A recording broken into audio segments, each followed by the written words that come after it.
Alrighty, everybody. What is up?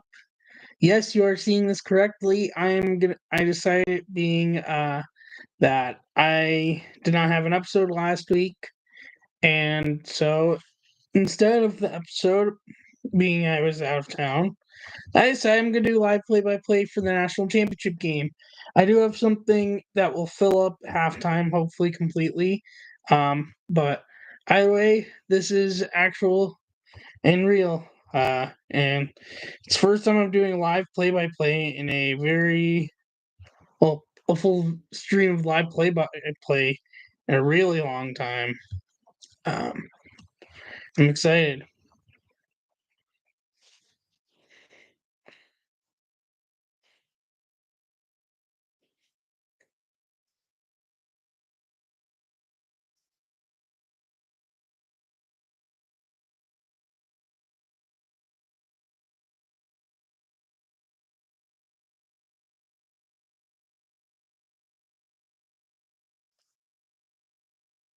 Still hasn't started yet, so nothing to talk about at the moment in terms of the game. Just doing pregame stuff. How's everyone going? How's everyone's day going? How's everyone's weekend going? I guess while I'm at it and we're waiting for things to start, my Texas trip was phenomenal. Got two pretty good games. The one game that was like blowout from getting that in, but I had a phenomenal time. Uh, the fun part actually is with the Rockets game, I ended up getting there early enough to get the daily giveaway for day, which is this Rockets rodeo hat in honor of rodeo night they had. Uh, and the coolest part is it lights up in multiple different ways. But yeah, this was the giveaway of the game I was at, and it's kind of cool. I was honestly able to get there early enough, but I had a fun time. Uh, I plan to put out the vlog at least by Wednesday, if not, hopefully before tomorrow's episode. Which, by the way, I might save tomorrow's episode for when the Hall of Fame ballot is released, the results, because that is going to be tomorrow night. So I might do that. I might go live and have live reaction to that, and then post the vlog maybe earlier in the day so I can get that done before I head out to Cleveland this weekend. I am going to Cleveland this weekend, and I want to get out the vlog before I go to Cleveland. So that's the story. But I had a phenomenal trip. Was able to make a vlog. I just got to plug it all, transfer it all on my computer, put it in the editing software, and make it into one video. Hopefully, we'll be out uh, Wednesday, the latest, before I fly Wednesday night. Tomorrow, the earliest, before the episode. Um, Let's see what else. I also found out I picked a really good time to go to the San Antonio Spurs because apparently, as I found out, and this is unofficial, actually, the Spurs are considering moving back to downtown San Antonio for a stadium. For context, they used to play in downtown San Antonio in a stadium called the Alamo Dome, which I did go by when I was in San Antonio. Uh, and then they moved in the early 2000s and have been in this spot since, which I will tell you, it's a phenomenal stadium. And what if they stay? Great. I love the stadium they're currently in. If they don't stay, so be it. I think I understand either way for them. I think I can understand why you'd want to be downtown, and I can understand why you wouldn't want to be downtown. But either way, we'll see what happens. But yeah, phenomenal time.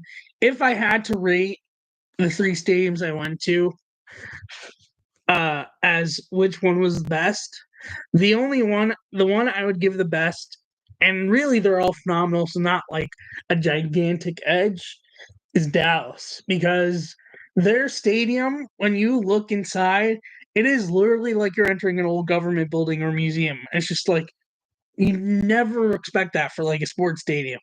But I think it fits well for how the stadium is portrayed and how it works and how it functions. So that's why I give it the edge, but not even by that much.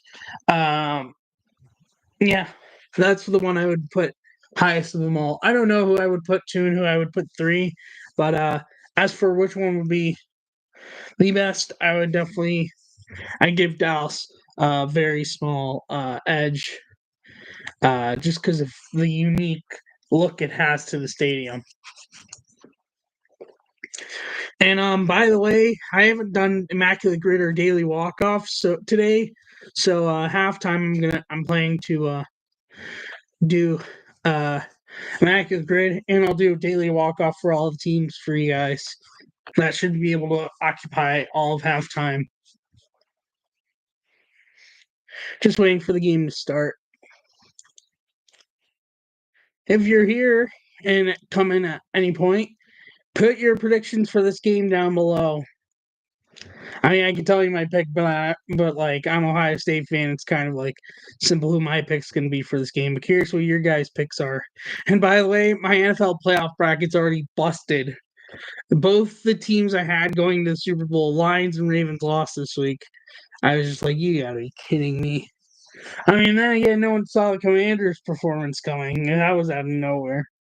Um, but yeah, it stings that my bracket's completely busted before we even get to conference championship game or even the Super Bowl.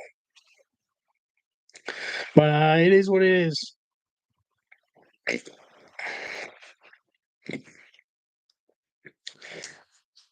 Oh.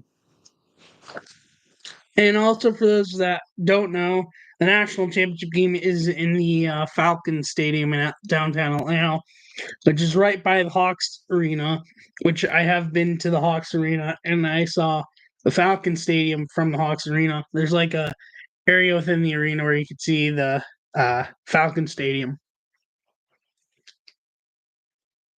Hello, whoever's in here. How's your night going?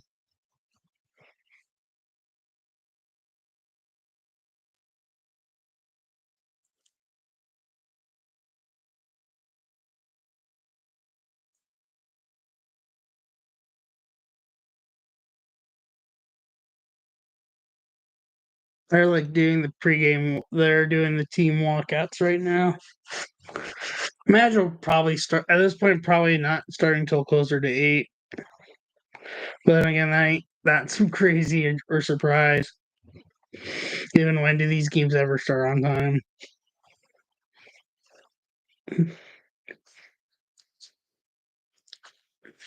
I'm still stunned Ohio State's even in this game. And we'll talk about the semifinals in tomorrow's episode. I wasn't able to put out immediate reactions to it, part because the game was on Shabbos and part just timing. But we'll talk about it tomorrow.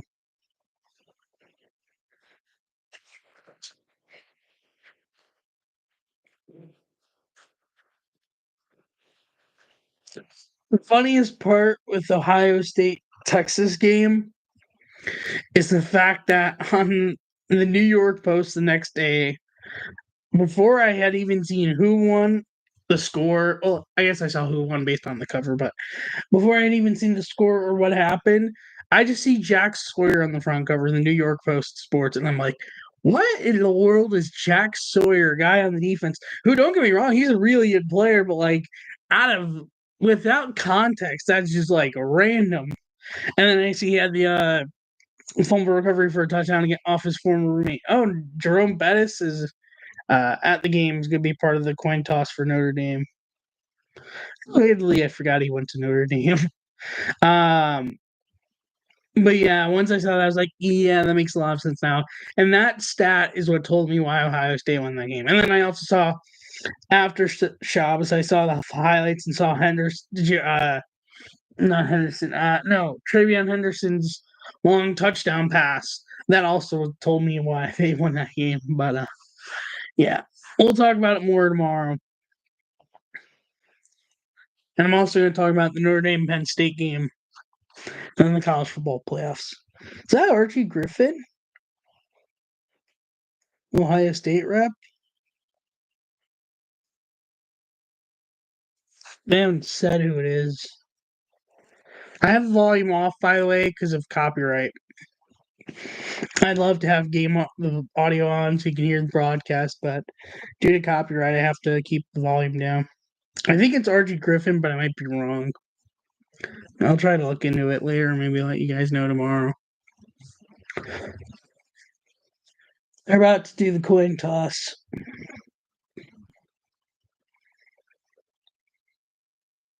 Shaking hands. You know what?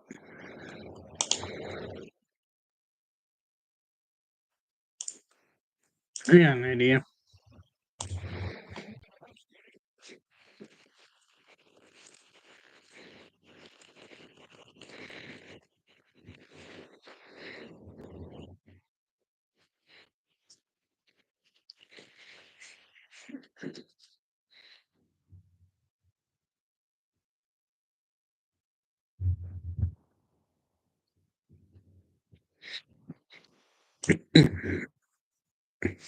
Start a poll for who do you think's going tonight? SEC roughing crew. There's gonna be good or really bad. All right, here's a coin toss. Yeah, I think that is Archie Griffin, running back for Ohio State. I don't think he did much in the NFL. Pretty much I think he was a Heisman winner also. We'll look into it.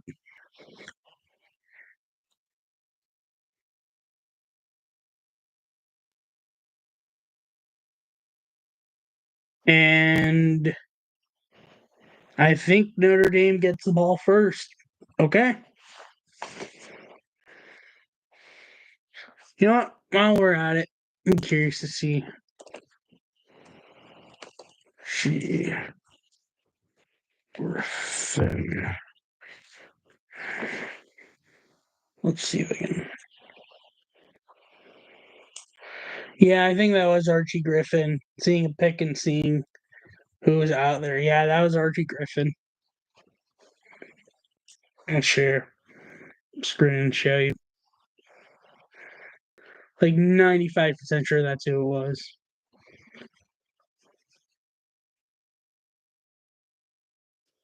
And for those who don't know who, if you somehow don't know who Jerome Bettis is, more known for NFL and college. Oh, I forgot he had a son that's in college. Probably explains why they picked him to be on the field for it. But yeah, that's players are.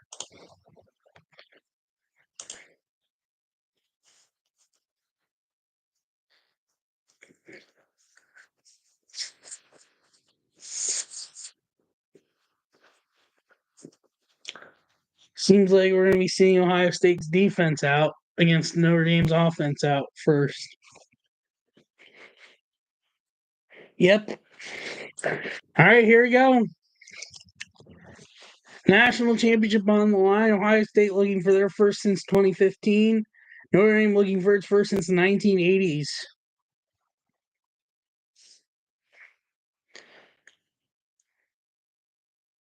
And we are underway from Atlanta, Georgia.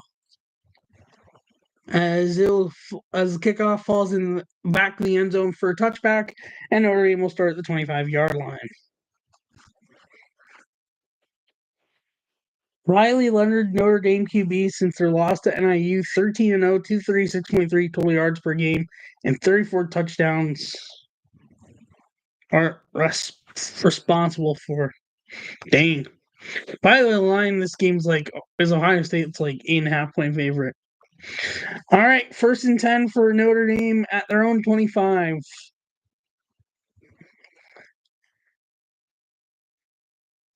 At first, it was empty backfield. Now they have Love in the backfield. Takes a snap, fakes the hand, or hands it off to Jeremiah Love, who is smothered by JT Tuimoloau for a loss of yards.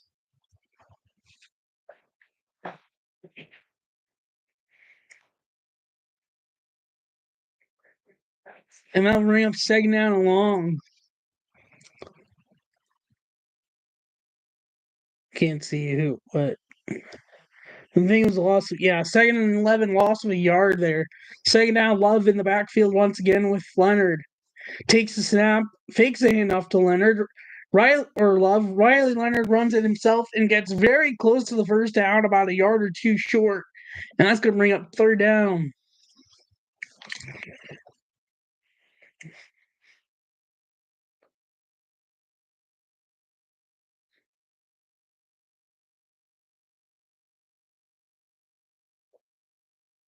Third down and 3 for Notre Dame. Leonard with Love in the backfield. Motions Love, takes the snap, keeps it himself, and he gets the first down right around to like the 36 or 37-yard line. And just like that, Notre Dame has a first down to the 35, I think. First and 10. Love in the backfield once again.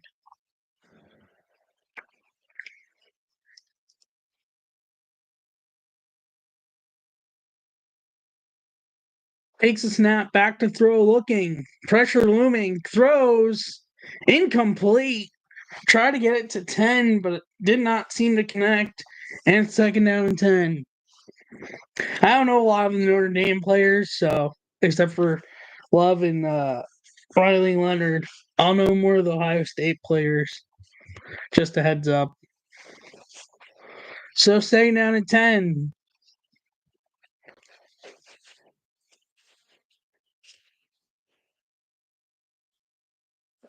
Leonard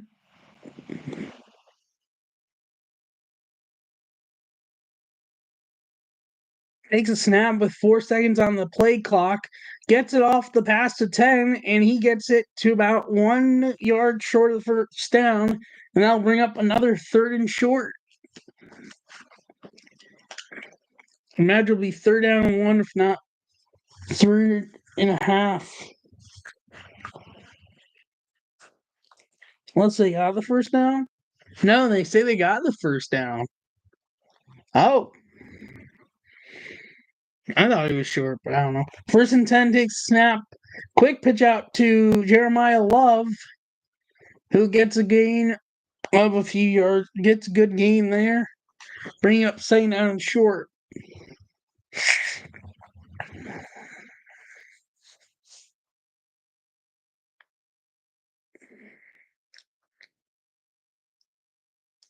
Second down and 3.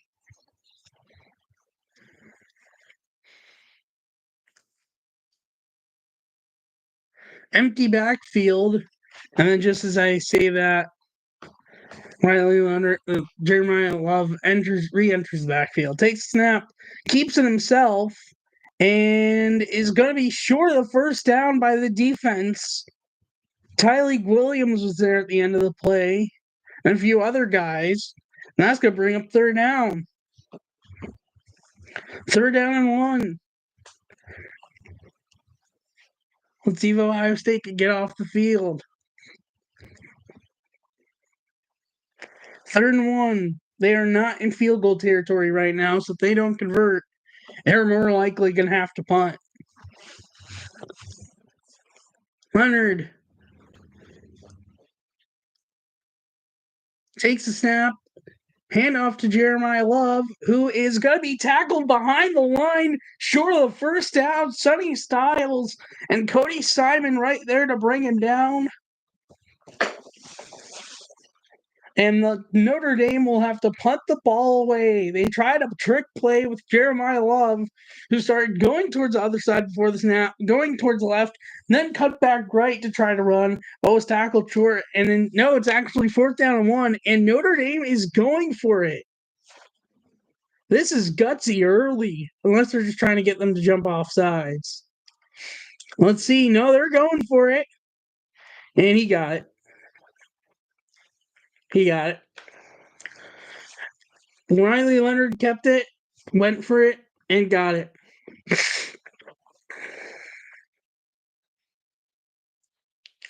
Styles and Simon on the tackle.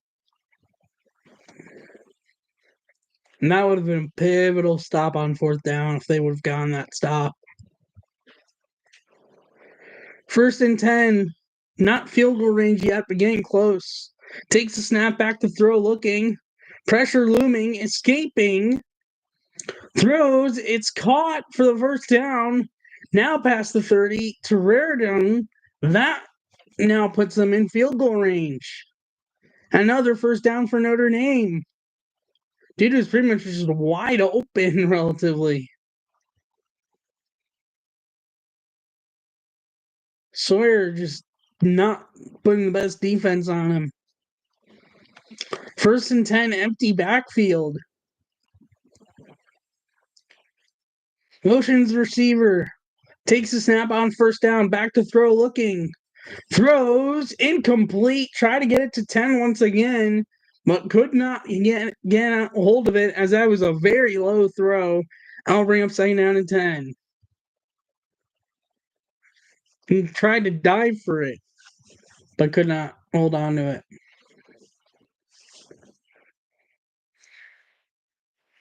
Leonard's the first Notre Dame player with, a stat disappeared before I could have said it. Never mind. 2nd down and 10. We're at the 28-yard line. Ohio State.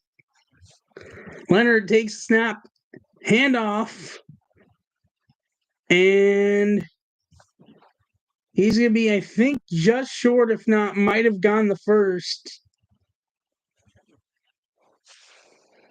I can't tell. I don't think that was Jeremiah Love. I think that was different back. Might be wrong. Let's see. No, the football was behind the line. Yep, 3rd and 1 for Notre Dame.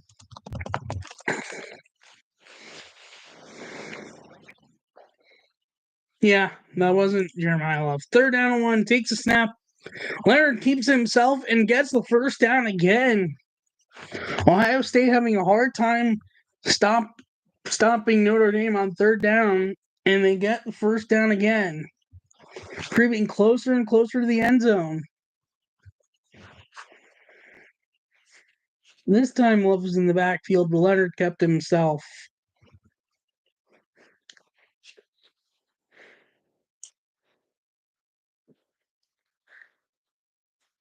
By the way, if you're viewing here, feel free to vote on the poll for who you think is going to win tonight.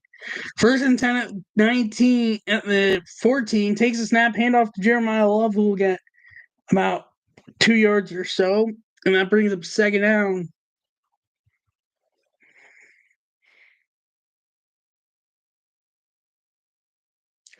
Second down and 8, only a gain of 2 there.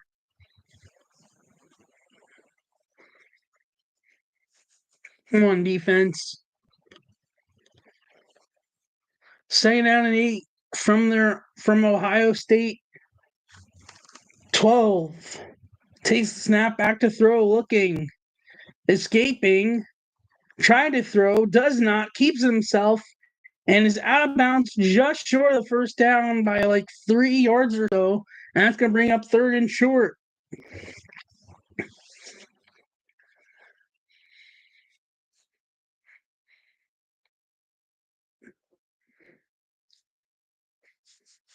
He dove out of bounds like 3 yards short, and that's where they mark him.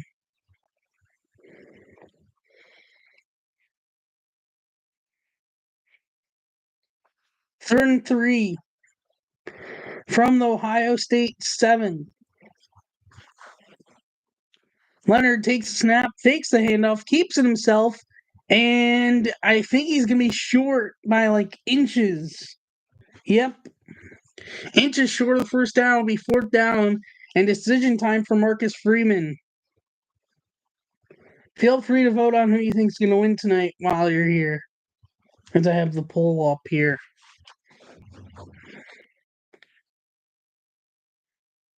Don't be shy.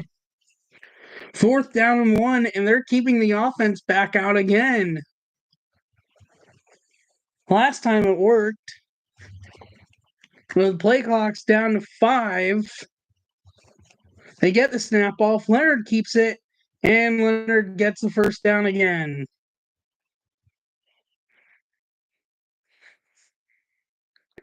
That seems like that's going to be a problem tonight.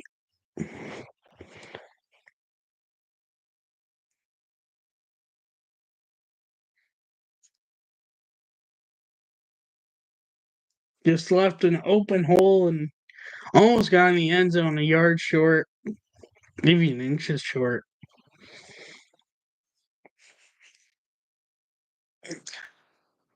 5:24 left in the first quarter already. Wow. First and goal. Leonard takes a snap, keeps himself into the end zone, and Notre Dame strikes first tonight. Touchdown, Riley Leonard. The Fighting Irish strike first.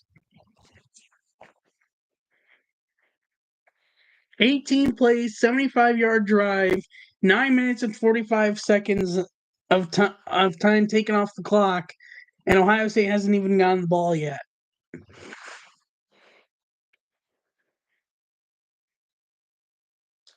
Extra point for Notre Dame.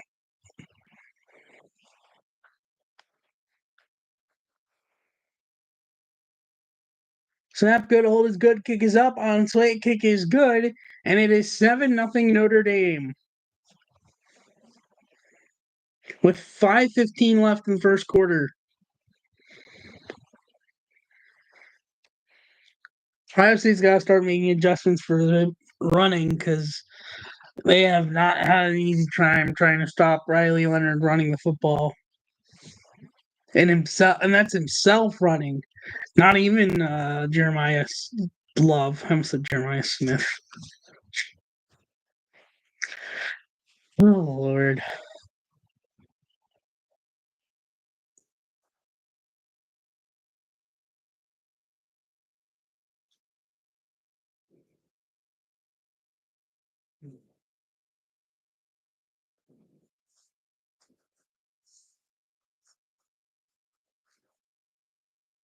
Plus, if you have any questions, feel free to ask anything in the chat.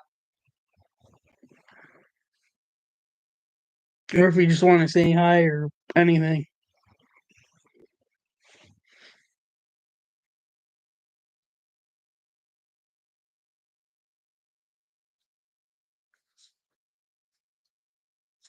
Also, big hack this week, of course, and TikTok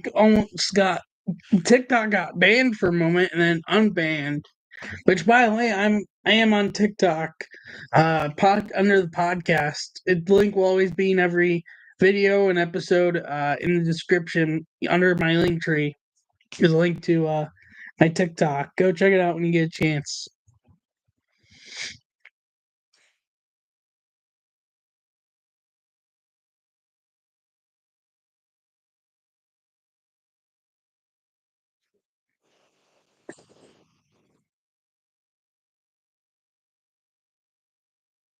Commercial break right now.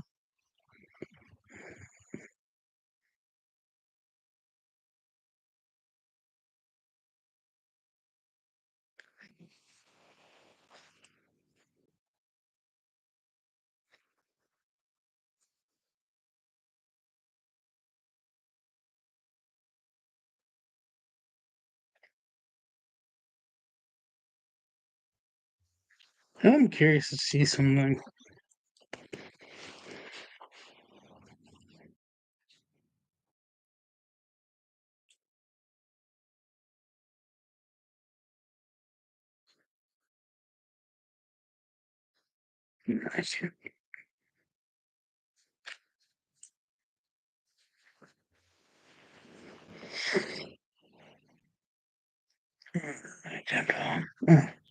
All right, back from commercial break. The longest scoring drive in BCS/CFP championship game history, 18 plays.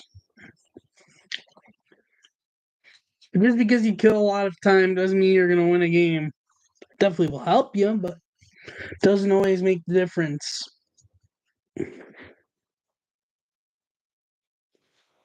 We'll see.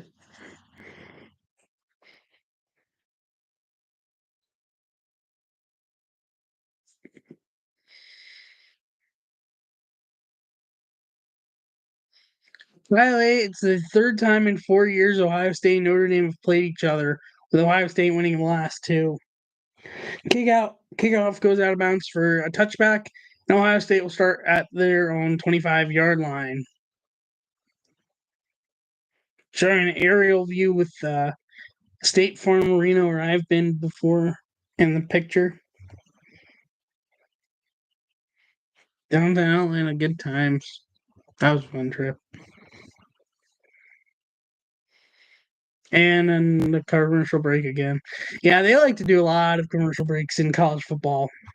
A lot more than usual.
Well, Luca showed an ad with Luka Doncic, which I did not see the Texans game because Luca's injured at the moment.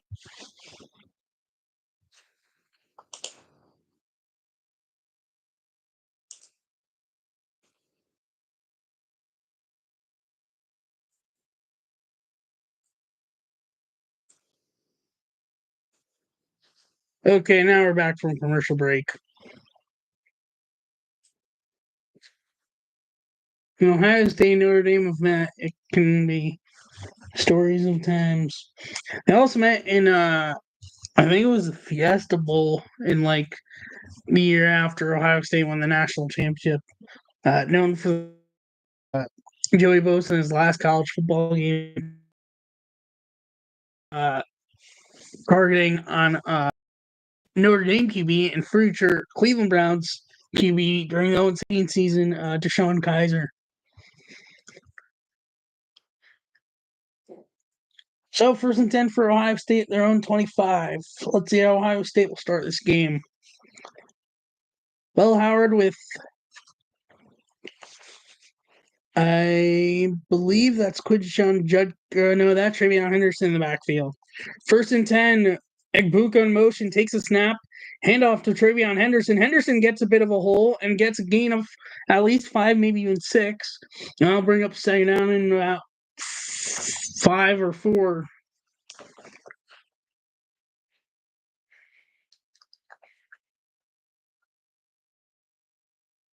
Depending on where they spot the ball. Second down and 5 from their own 30. Will Howard still with Henderson in the backfield on second down. Motions Henderson a bit. Takes the snap. Handoff to Travion Henderson once again, who met right at the line of scrimmage. And I think lost a yard. But either way, it's third down.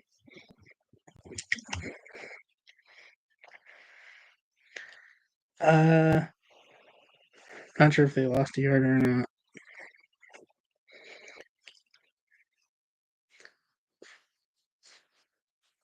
Nope, third down and 5. Henderson in the backfield here on third down.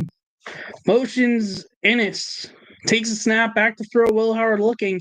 Quick throw, caught by Jeremiah Smith, and he gets the first down right to the 36 or 37-yard line, and that is Ohio State Buckeyes first down.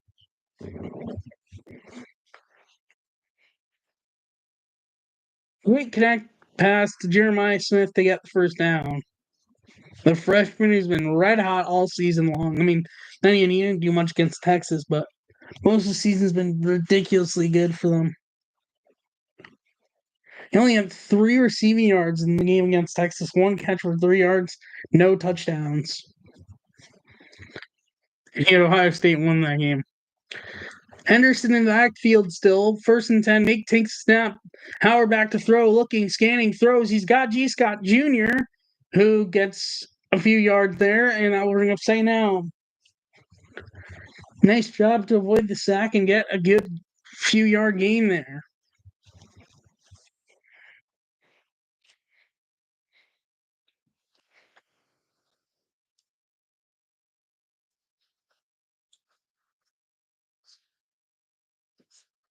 Gain of 4, 2nd down and 6. It's still Henderson in the backfield, no Judkins yet. Takes the snap on 2nd down, handoff to Travion Henderson. Henderson gets in a bit of an opening. Henderson gets some room, gets it across midfield and into Notre Dame territory to around their 40-yard line. Big gain by Travion Henderson to get the first down and put Ohio State in Notre Dame territory.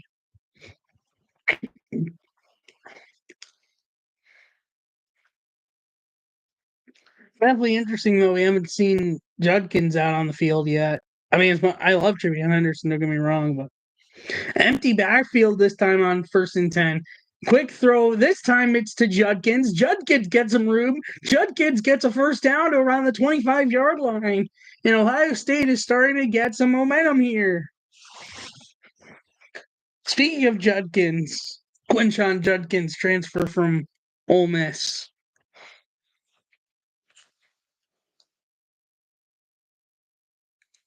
I haven't even been to the 24, but either way, 25, 24-yard line.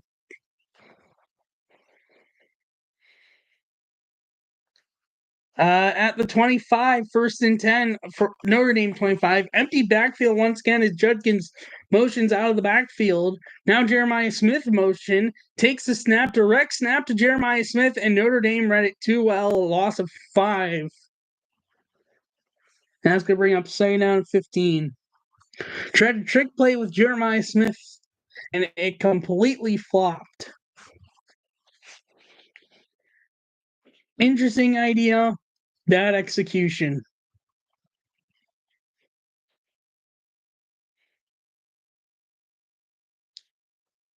Then again, he did not get any blocking at all, really. 2nd and 15, under a minute left in the first quarter. Had Judkins in the backfield, takes snap, fakes it to Judkins, keeps himself, throws. It's caught by Igbuka, who will gets it to a 3rd down and short. Big gain there. Even if it's not 1st down, at least makes it more manageable 3rd down. He probably could have stayed in bounds, gotten a yard or 2 more, but then again, 2 guys were literally right there. 3rd down and 3. Howard. Judkins motions a bit. Takes a snap on 3rd down, keeps it himself, gets the 1st down and more, trips himself up around the 15-yard line, but that's an Ohio State Buckeyes 1st down, and that is how the first quarter ends. Your score, Notre Dame 7, Ohio State nothing. Well, we're at it, but I'm not going to do this till halftime. I'll show you. This is today's Immaculate Grid. I'm going to do it at halftime, though. But it's Reds 200-plus strikeout season, pitching Cy Young up top. And then Yankees, Guardians, and 10-plus win season pitching going down. And then as for daily walk-off, the tabs are 3 times plus all-star with that team, 2011 top 5 in hits, 2023 top 5 in hits, and played for the Pirates. And obviously the top hits are for that season for that team, and played for the Pirates, and then for the Pirates, it's played for the Marlins. Interesting.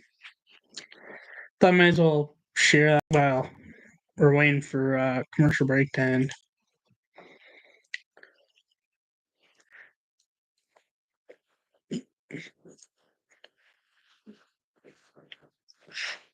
Excuse me.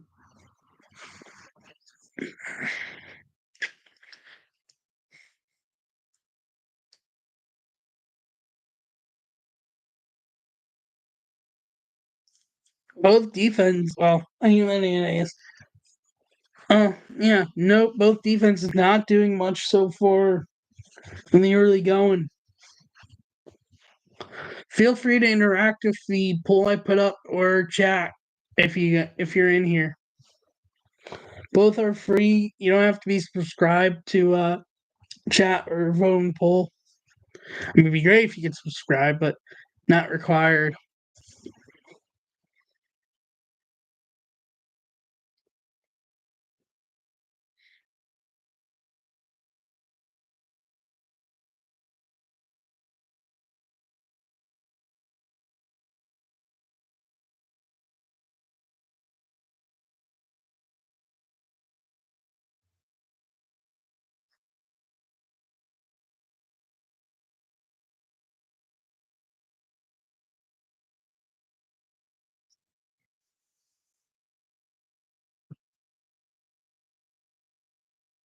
This stupid homes.com ad where they're like, oh, we rebranded and we're looking for a new name. And it's just like, let's just stick with the old name. And it's like, yep, we'll go with that.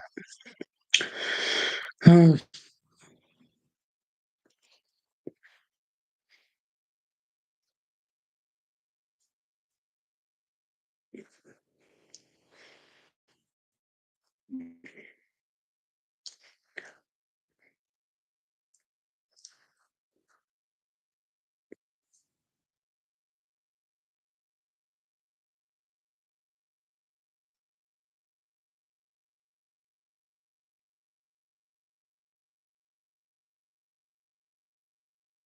I just realized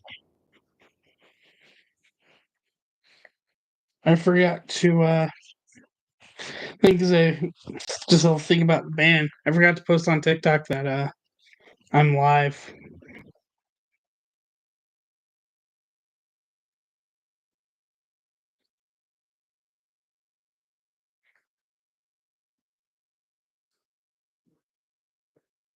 Hey, what's up? I'm live on YouTube doing live play-by-play for the national championship game. Come check it out. Link in bio as always. See you there.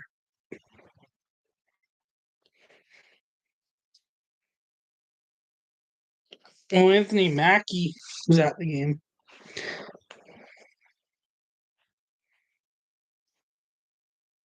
So 1st and 10 from the Notre Dame 8-yard line for Ohio State. Judkins in the backfield. Ibuka in motion. Takes a snap.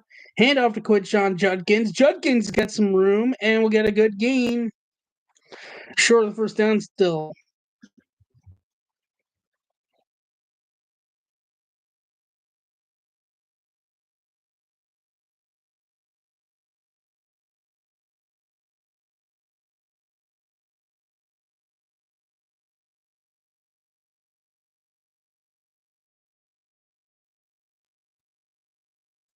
It was a gain of 5. 2nd down and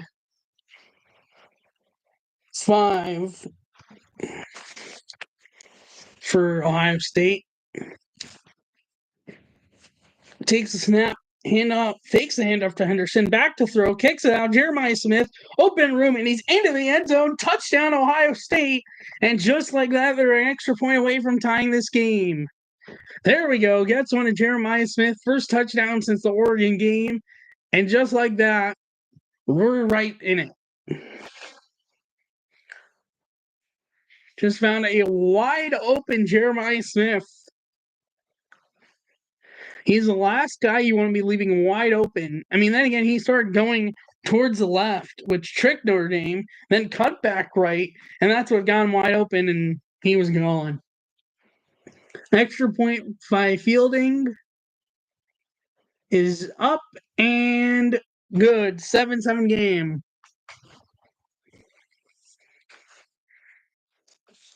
Huge.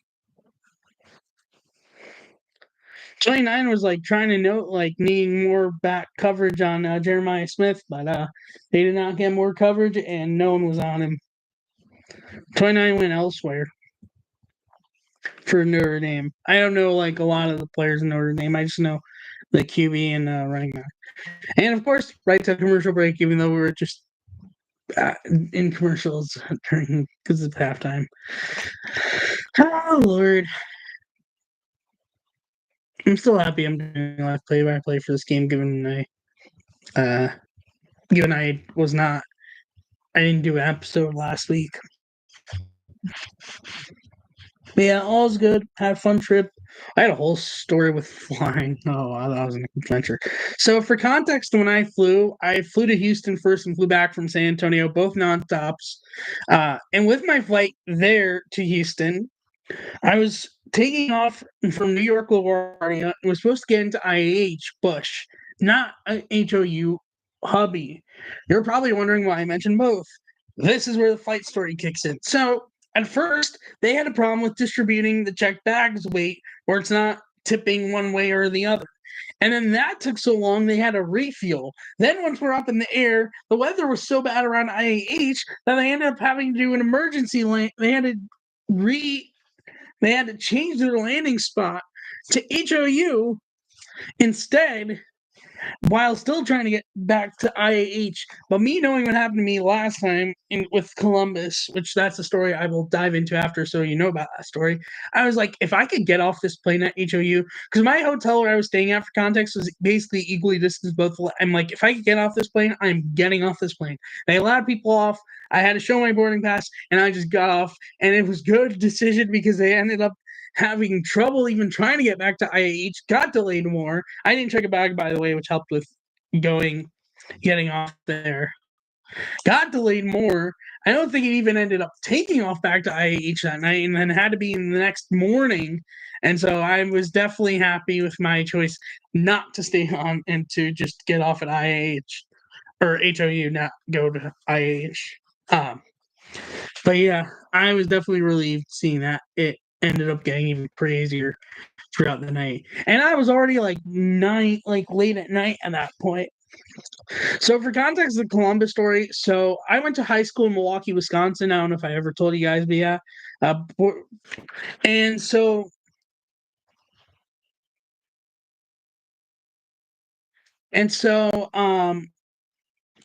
I was going from Milwaukee Airport to Cleveland, which there was nonstop flights. It was mainly United for my time there, and then eventually Southwest started also flying. And I think I was ended up being one of the first Southwest nonstop to Cleveland from Cleveland to Milwaukee or vice versa. I forget which way, but I'm pretty sure. But um, either way, as we're up in the air, we get told too much snow on the ground in Cleveland Hopkins International Airport, aka CLE. Kickoff is underway, and it'll go back through the back of the end zone for a touchback. And we're gonna have to do a landing in Columbus Airport with still plans to try to get back to Cleveland Hopkins. And for context, I live like an hour or two from Columbus, so this is much different than the Houston story. First, and I live like right in Cleveland, and I live right near the Cleveland Hopkins Airport, so much different stories, but kind of have similar connections.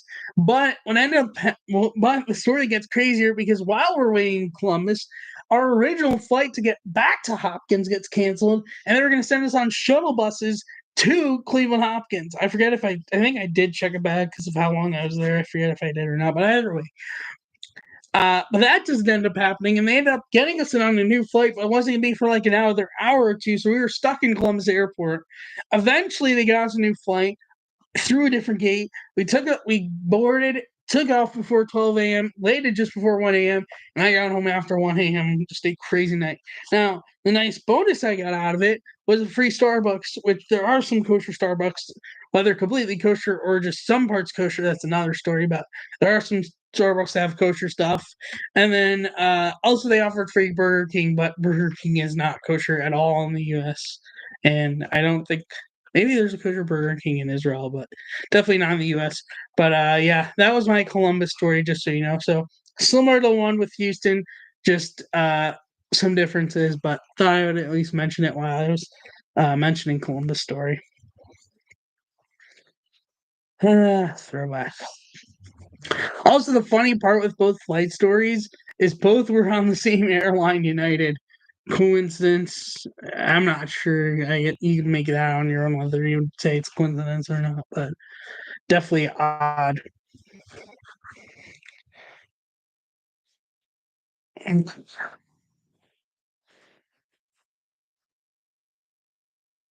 I didn't have any problems though coming back from San Antonio. And I was also in Chicago this weekend because I had a nephew, or not nephew, I had a cousin who got engaged, and I went in for a party for it. Which Miles Tufson / congrats to him if he's somehow watching this or anyone of his family's watching this. Congrats to him and his family. And it was fun to be able to come into Chicago for it. I just got back this morning. Chicago was like really cold right now. It was like 6 degrees when I was there. It was like crazy. Also, New York snowed while I was gone. All right, 1st and 10 for Notre Dame from their own 25. How will they respond after Ohio State tying the game?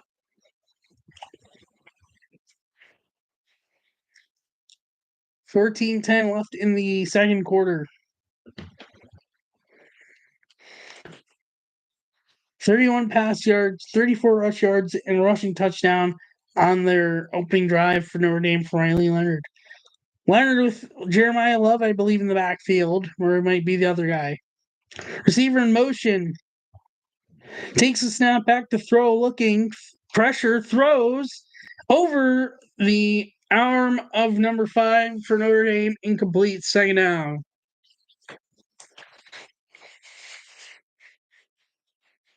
Or non his reach, I don't know. They're reporting something, but I don't have volume on due to copyright claim reasoning, so I don't know what they're saying. 2nd down and 10. Still the 25-yard line of Notre Dame. Leonard motions the tight end this time. Trying to call for the snap, takes a snap, handoff, but the whistle's blown dead already, and I think that's a false start on Notre Dame. And indeed, it's a false start on Notre Dame. That's going to back up 5 more yards, and it'll be 2nd down and 15. Of course.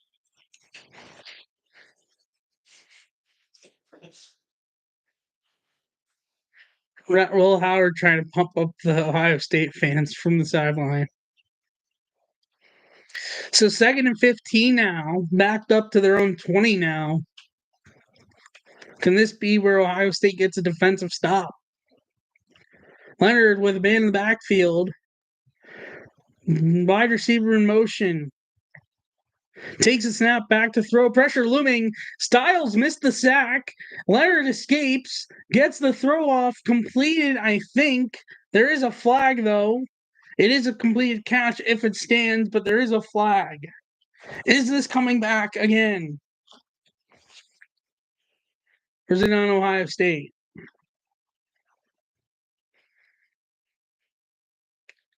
It's coming back, holding on Notre Dame.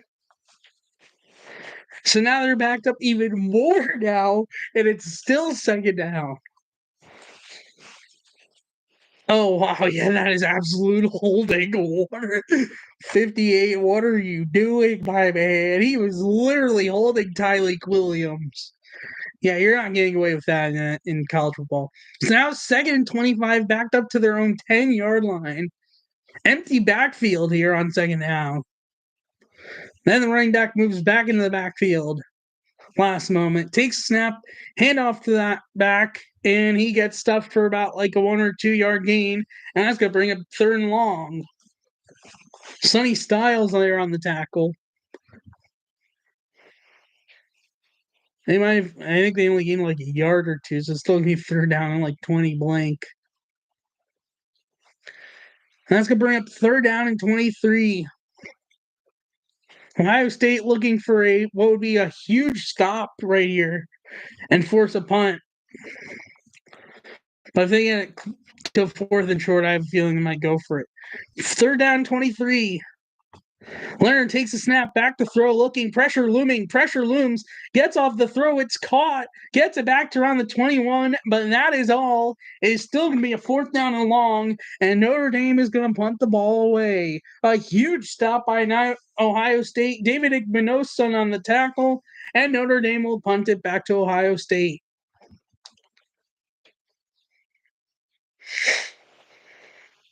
They had a lot of pressure on Leonard there, but they just could not get him down for a sack.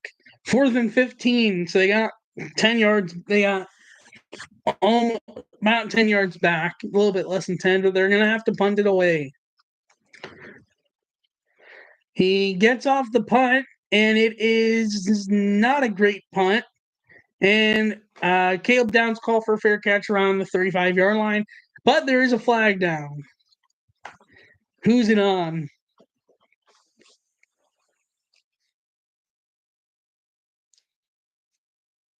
There hasn't been a penalty on Ohio State yet, FYI.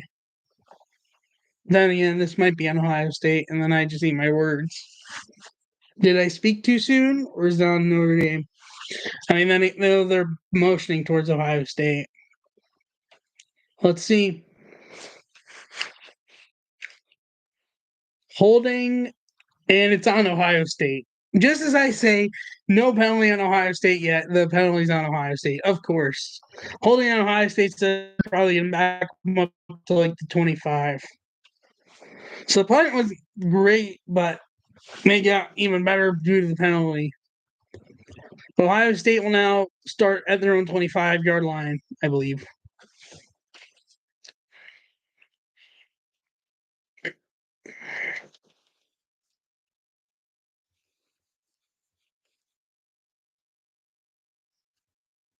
Oh, almost coming up to the hour mark on the stream. Thank you to all who have liked the stream, by the way. I appreciate it.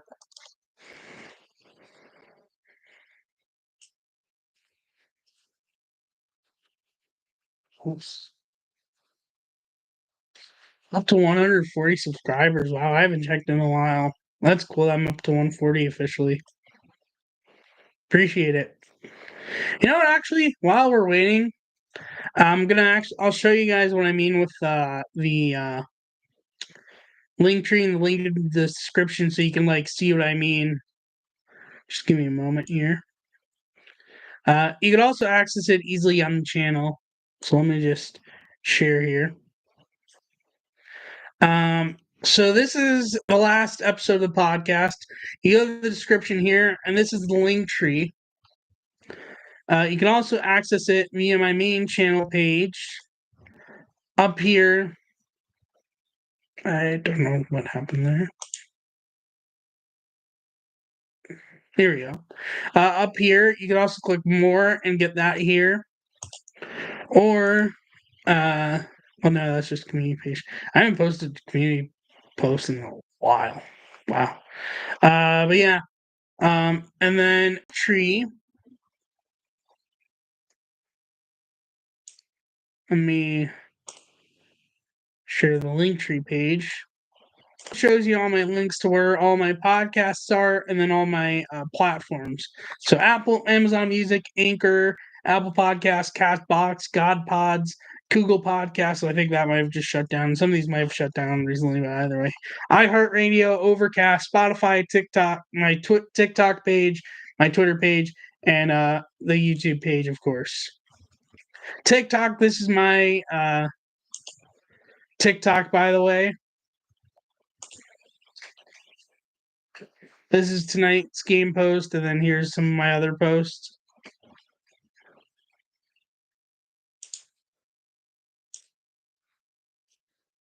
And of course, I also have Twitter.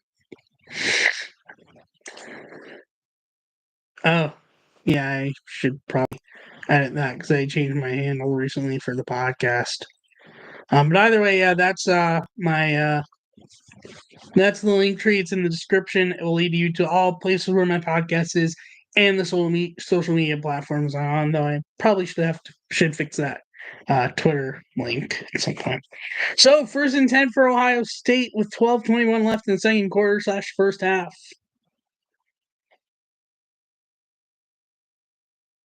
Starting from their own 24, takes a snap, handoff to Igbuka, who came out from the wide receiver spot to the backfield, and he gets a first down right around the 40-yard line. Tried another trick play, and this time it works for a first down. Not only positive yards, but a first down for Ohio State.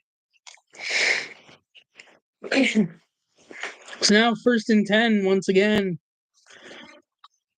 Excuse me. Under center with Travion Henderson in the backfield. Takes the snap, fakes the handoff to Henderson, back to throw, looking, throws. It's caught by Carnell Tate, and he gets the first down.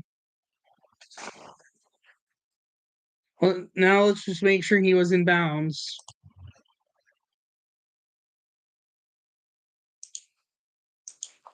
Let's see. Yep, beautiful catch and gets a first down. And Ohio State once again is driving again. 11-8, 11-15 left in the first half. Henderson in the backfield, Will Howard right just past midfield. Howard takes a snap, handoff to Travion Henderson, who fights off a few tacklers and will get a few yards. Went from what could have been a loss of yards to actually making a small gain. So nice to avoid a losing yards and then turn to a small gain.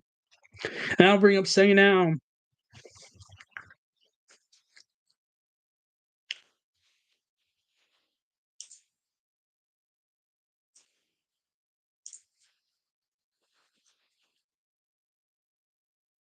Second down and 8. Gain of 2 there on first down. Henderson once again in the backfield, takes a snap, fakes the handoff to Henderson, back to throw, looking, throws. He's got Igbuka, who was forward but then ran backwards. And they're marking him with the backwards progress, I think. And I'll bring up third down and long. Let's see. Third down 5. I mean, even with forward progress, he would have been short of the first down. Either way, it's still third down. Third down, not in field goal range per se. Henderson now moving out of the backfield. Howard takes a snap back to throw, looking. Steps up, escapes, runs, gets the first down and more to past the 30-yard line, down about the 29 or 28-yard line. That has another Ohio State Buckeyes first down.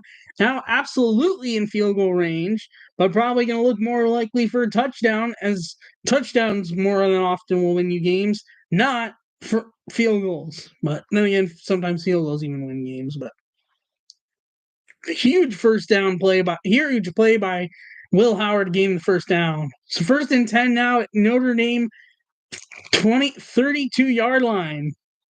Henderson back in the backfield on first down. Takes a snap, back to throw, looking. Quick throw. He's got Igbuka. Igbuka has some room and gets the first down and more to around the 22-yard line or 21-yard line. As another Ohio State Buckeyes first down. Taking advantage of Notre Dame being held to a punt.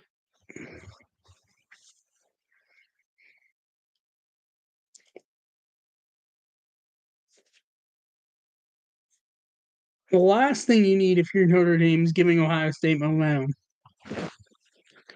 First and 10.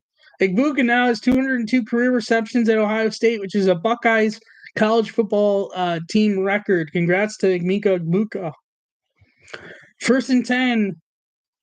And they're going to call a timeout as the play clock ran down to 3. He's been like a huge receiver for Ohio State since they have had him. 8:20 left in the second quarter. First timeout used all game. Good for Igbuka. Clap it up to him.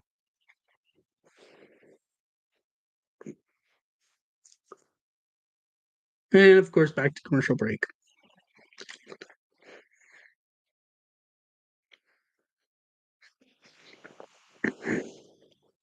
I don't always see these ads because most of the time I'm not watching college games due to Shabbos, but I'll admit the Dr. Pepper ads with the fun theme, I forget what the town is called. I'll admit they're actually pretty funny and cool. Fansville, that's what it is. Fansville ads are fun. I'll give them credit. I don't like best ads I've ever seen of all time, but they're pretty good. I give them credit. They know what they're doing.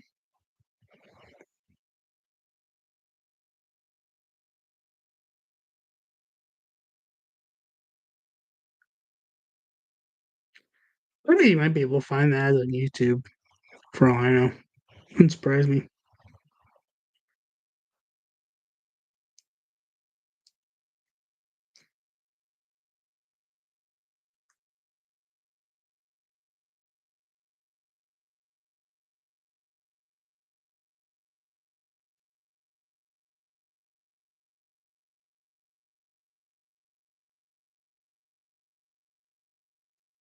I just wonder if they called the timeout to give Buka a moment to get recognized for breaking the receptions record in Ohio State history.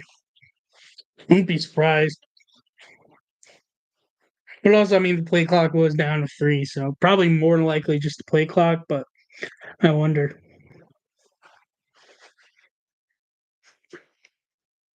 And if you're wondering, no, I don't drink Dr. Pepper. I don't drink soda much at all. I'm not a soda person.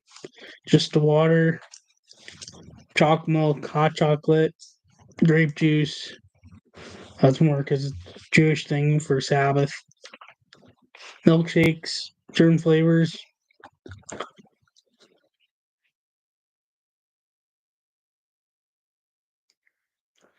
By the way, this is Ohio State's first national championship game appearance since 2020. A very forgettable national championship for Ohio State. They got blown out by Alabama. Yep, that was Archie Griffin. Good to know. They just showed him on the sideline. Joe Montana's also at the game. Makes sense. Won a national championship with Notre Dame. Jim Tressel, former head coach at Ohio State, there. Darrell Jones from the 2014 team is there at the game. Urban Meyer's also at the game. And of course, Lou Holtz, who was the coach for the last time Notre Dame won the national championship in 1988, and has also had some rough moments with Ryan Day recently. Also in the game, first and 10 at the Notre Dame 20 for Ohio State. Looking to take the lead for the first time tonight. Takes a snap, handoff to Quinshon Judkins, and Judkins will get a few yards there, but not much, and that'll bring up second down.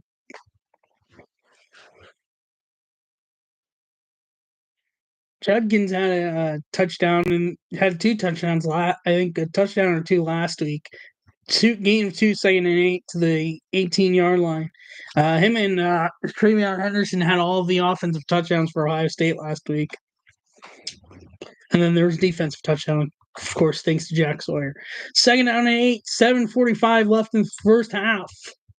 Empty backfield, takes the snap, fakes the handoff to Judkins, back to throw, looks, completes it to Buka. It will be short of the first down, but gets to at least a more manageable third down, and that brings about third down, and I imagine like 1 or 2. Let's see, what are they going to mark it? Third down and 2. So gain of 6 on second down.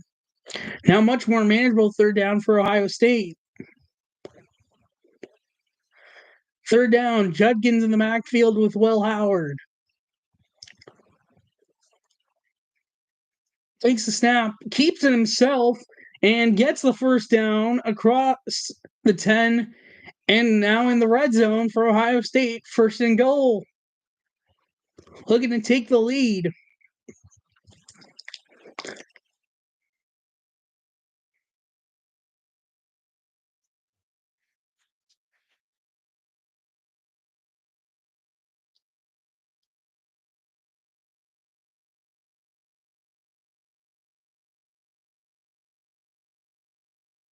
First and goal from the 9-yard line.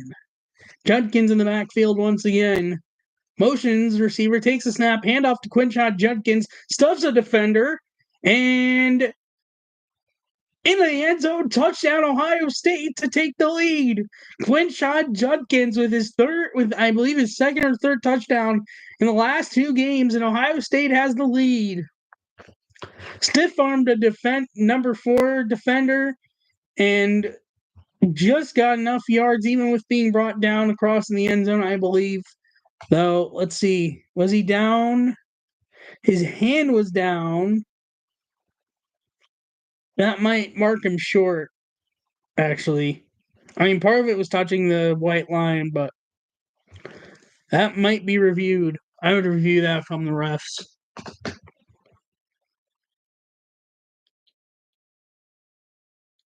Depends on if that. I think the hand might count, so that might mark. And no, they're allowing the extra point, so I guess it counts. Jane Fielding for the extra point. Snap good, holds good, kick is up on its way, kick is good, and it's 14-7 Ohio State. They take advantage of Notre Dame doing nothing on their last drive and punch it in for 7.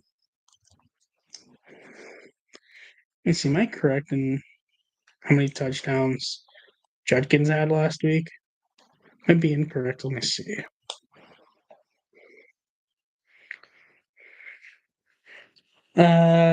Judkins. Oh no, Judkins had 2 and Henderson had 1.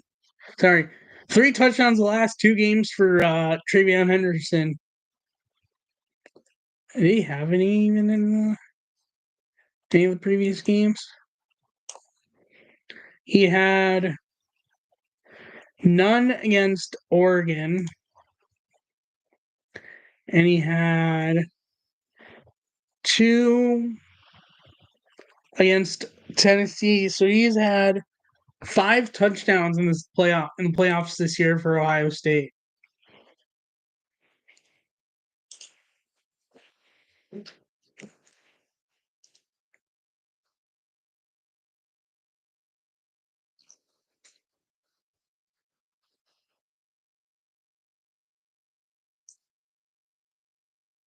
Ooh, getting close to halftime. I'm not there just yet. I'm also gonna have a little fun with daily walk off. I'm gonna spin for what team I do when.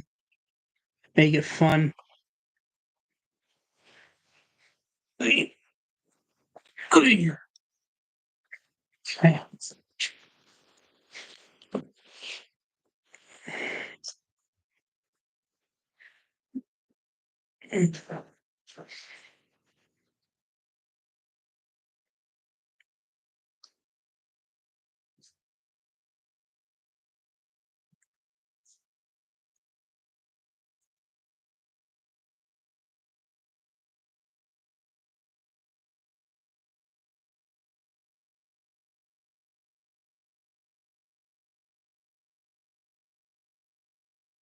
I mean, I went 2 for 2 overall in picks this week, and I went 4 and 2 the previous week. But my bracket is busted for NFL. College football didn't go great. Here, I'll show you my NFL bracket.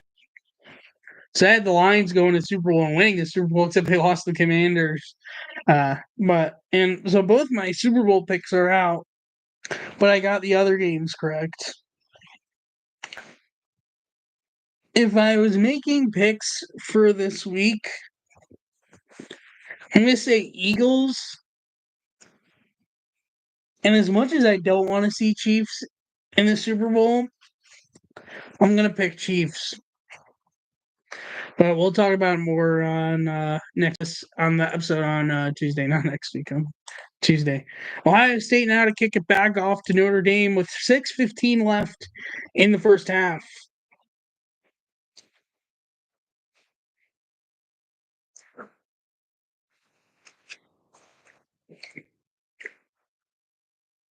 Ohio State gets the ball first to start the second half, by the way. So if you're Notre Dame, you absolutely want to score here. And that's gonna go through the back of the go into the end zone for a touchback, and Notre Dame will start at their own 25. Paris game coming up on Saturday for the NBA. Pacers and Spurs. I just saw Wemby. Oh, fun fact, by the way, with that Spurs game. Oh, LeBron James is at the game tonight. That makes sense.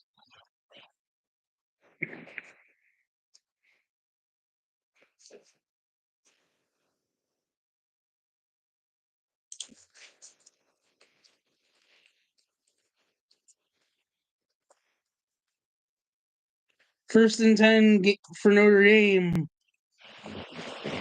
Riley Leonard takes a snap, keeps it himself, and will gain about 5 yards or so. Still going to be second down, but gets a good gain on first down. I'll bring up second down and sure.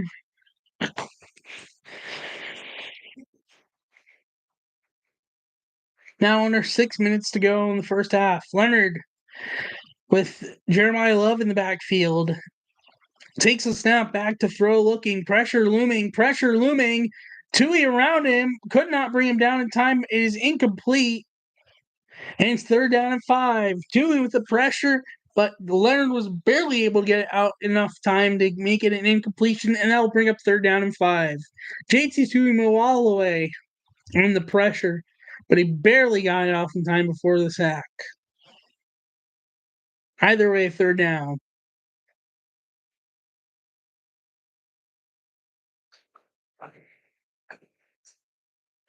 Third and 5 for Notre Dame. Leonard in the backfield, the back to his left. Tight end in motion, takes snap though. Rough holding of the snap, and Notre Dame recovers, but it's a big loss of yards, and they're gonna have to punt it away again. As they recovered it, but way behind the first down line. I don't even know what happened there.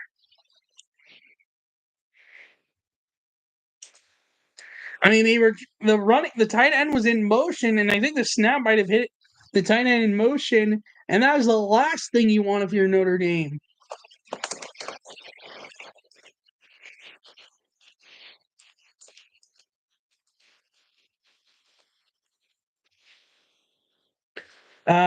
Brandon recovers the punt, lost yards, and actually a very good punt by Notre Dame this time. And so Ohio State will start with the ball now in their own territory with 4:53 left in the first half. That was a wacky play there for Notre Dame. The last thing you need when you're playing a team like Ohio State.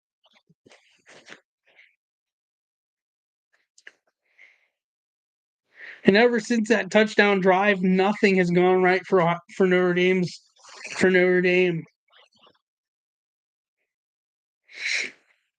So now first and 10 for Ohio State.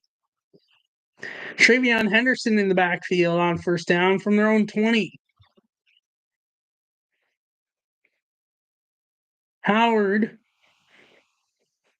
receiver in motion, takes a snap back to throw, looking, quick throw, gets out to Jeremiah Smith, who will get about a 2-yard gain, and that'll bring up second down and 8.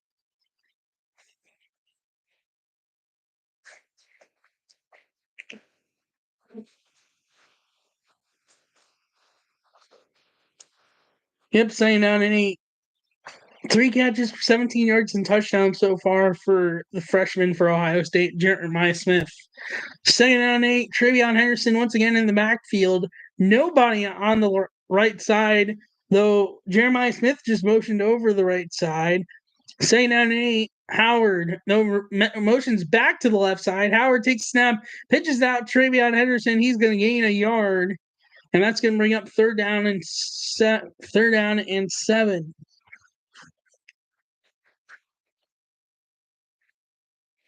4 minutes to go in the first half. Ohio State would love to add to this lead right now, especially given they have the ball to start the second half. Third down and 7 for Ohio State. Howard is in the backfield. Takes the snap back to throw, looking, scanning, throws. He's got it is for first down and more to around the 40-yard line, and that is a huge first down for Ohio State. Connecting to Brandon Innes, and that gives him a first down. keeping the drive alive. Notre Dame defender was right there within grasp to get a sack, but Will Howard got out quick enough to Brandon Innes, who's pretty much not, well, I guess kind of in the open, and that's a first down for Ohio State. 1st and 10 now with under 3 minutes to go in the first half. Henderson in the backfield. Howard takes a snap, fakes a handoff to Henderson, back to throw, tried to run it, but he's brought down for a loss of yardage and a sack.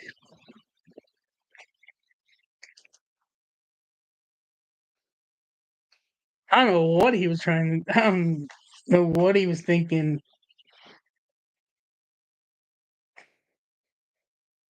And Buka was pretty wide open. So loss of only a yard. Lucky they only lost a yard. 2nd down and 11. Hearing the 2-minute warning, though it's not really much of a warning in college football. Howard takes the snap, pitches out to Travion Henderson, who gets some room and will get a decent gain. And that's going to bring up 3rd down and long. And that's the 2-minute mark.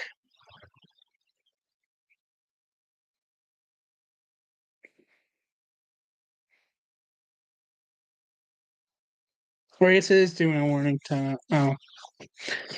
14-7 Ohio State with 2 minutes left in the first half.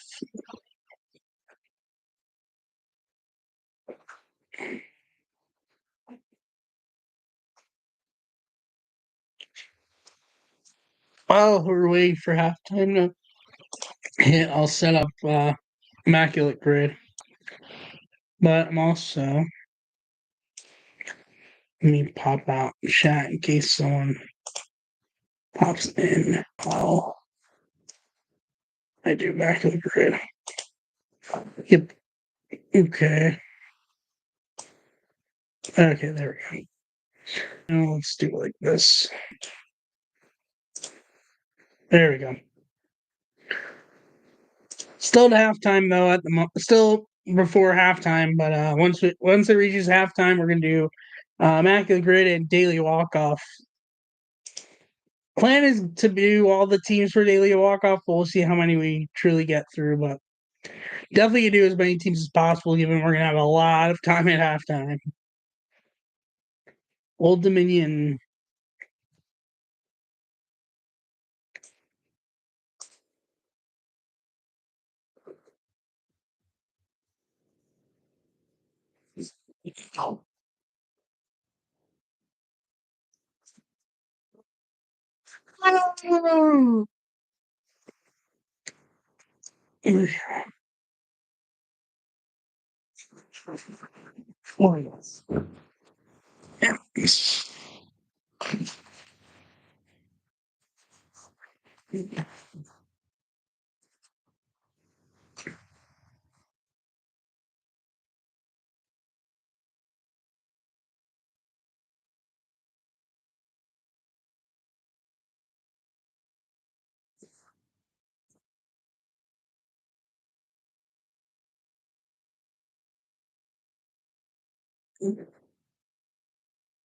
Hyundai now available on Amazon. That is interesting. Never thought see the day where you could get mobile cars on Amazon. Then again, I guess not crazy with how this world is nowadays.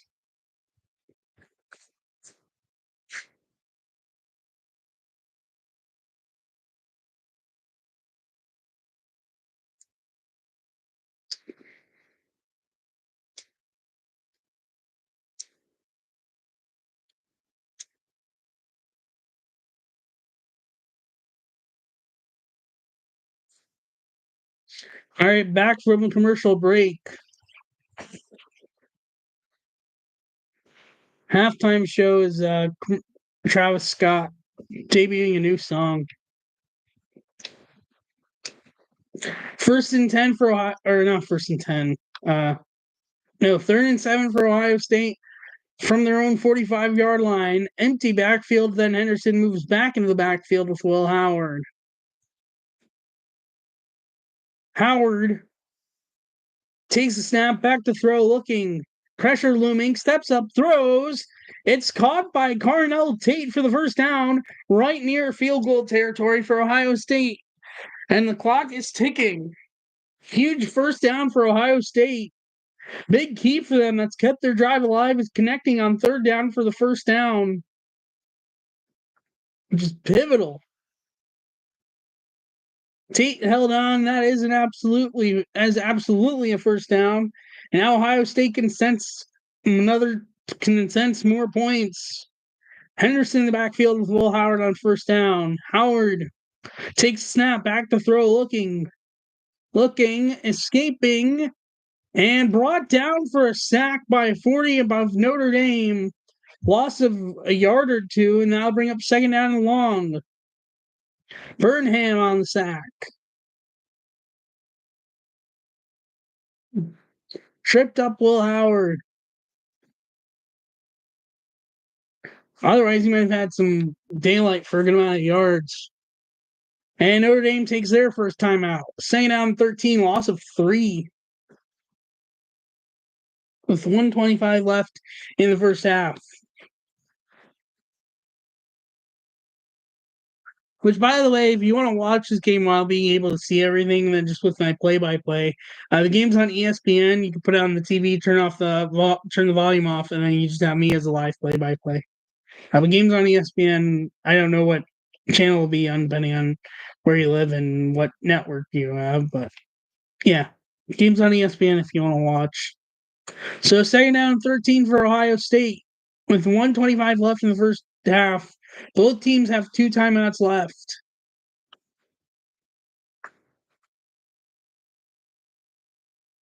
National championship game record for Will Howard with 12 straight completions to start the game. Second down 13, Henderson backfield. Egbuka in motion, takes the snap, back to throw, looking, steps up, throws. It's caught by Jeremiah Smith, and he's got the first down to around the 23-yard line. Big completion to the freshman, and that's another Buckeyes first down. Jeremiah Smith coming up big in the clutch again. He's just been that good for Ohio State this year.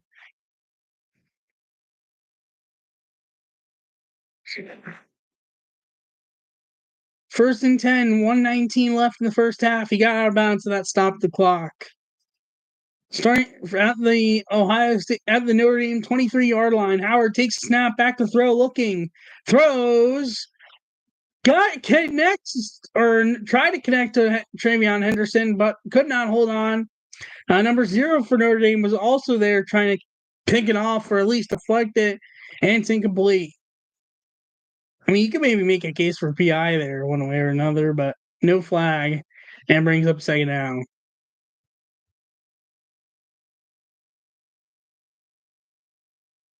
I mean, literally both guys caught it.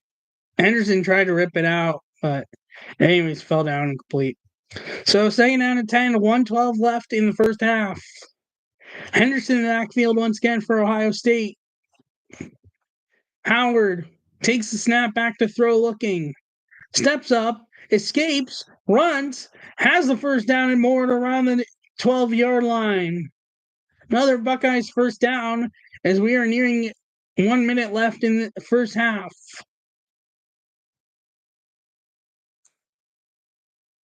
Clock stopped. And there we go.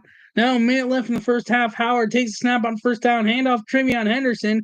Henderson with some daylight and brought down a few yards short of the first down, but a big gain for Travion Henderson. And that'll bring up second down and short. The clock's still ticking as he was brought down in bounds.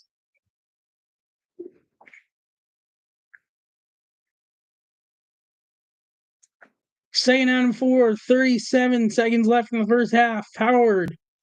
Judkins in the backfield this time. Fakes a handoff to Judkins. Tries to throw it to Jeremiah Smith, but completely overthrew him. There is a flag, though. Let's see who this is on. Wonder if the flag had anything to do with the bad throw towards Jeremiah Smith. Pointing a whole bunch of different directions with this flag, the refs. But let's see. Or timeout? I guess no flag. Timeout Ohio State. I guess he called the timeout before the play happened. Strange. 30 seconds left to halftime. Ohio State looking to add to the lead before they get the ball to start the second half. Notre Dame looking to stop them.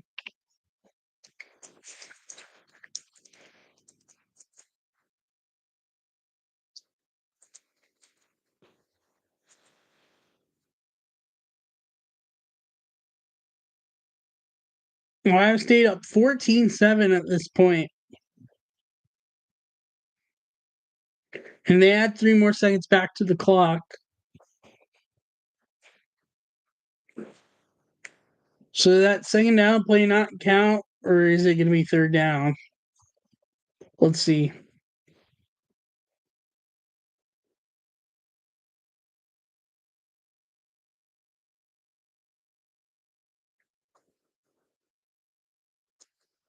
It did not count, so it's second down and 4 once again. Will Howard with Judkins once again in the backfield. Motions Carnell Tate, takes the snap back to throw, looking, escaping, throws last second to a wide open Quinshon Judkins into the end zone, touchdown Ohio State, and they add to the lead with 27 seconds left in the first half. This was left wide open. You cannot leave Judkins that open at all, Notre Dame. A huge mistake, and they add to the lead. LeBron James is hyped as he's at this game. A huge touchdown for Ohio State to close the half. I mean, there's still time left in the half, but right before the end of the half, Gene Fielding for the extra point.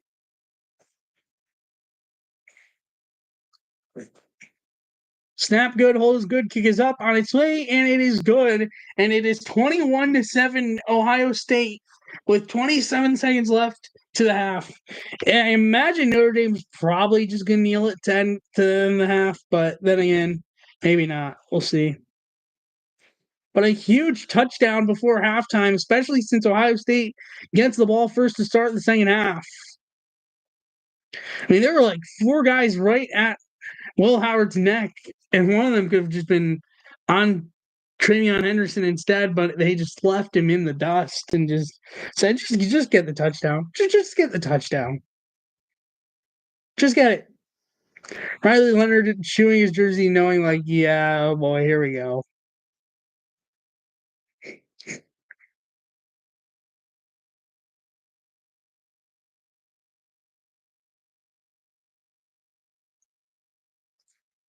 This game ain't over, boys.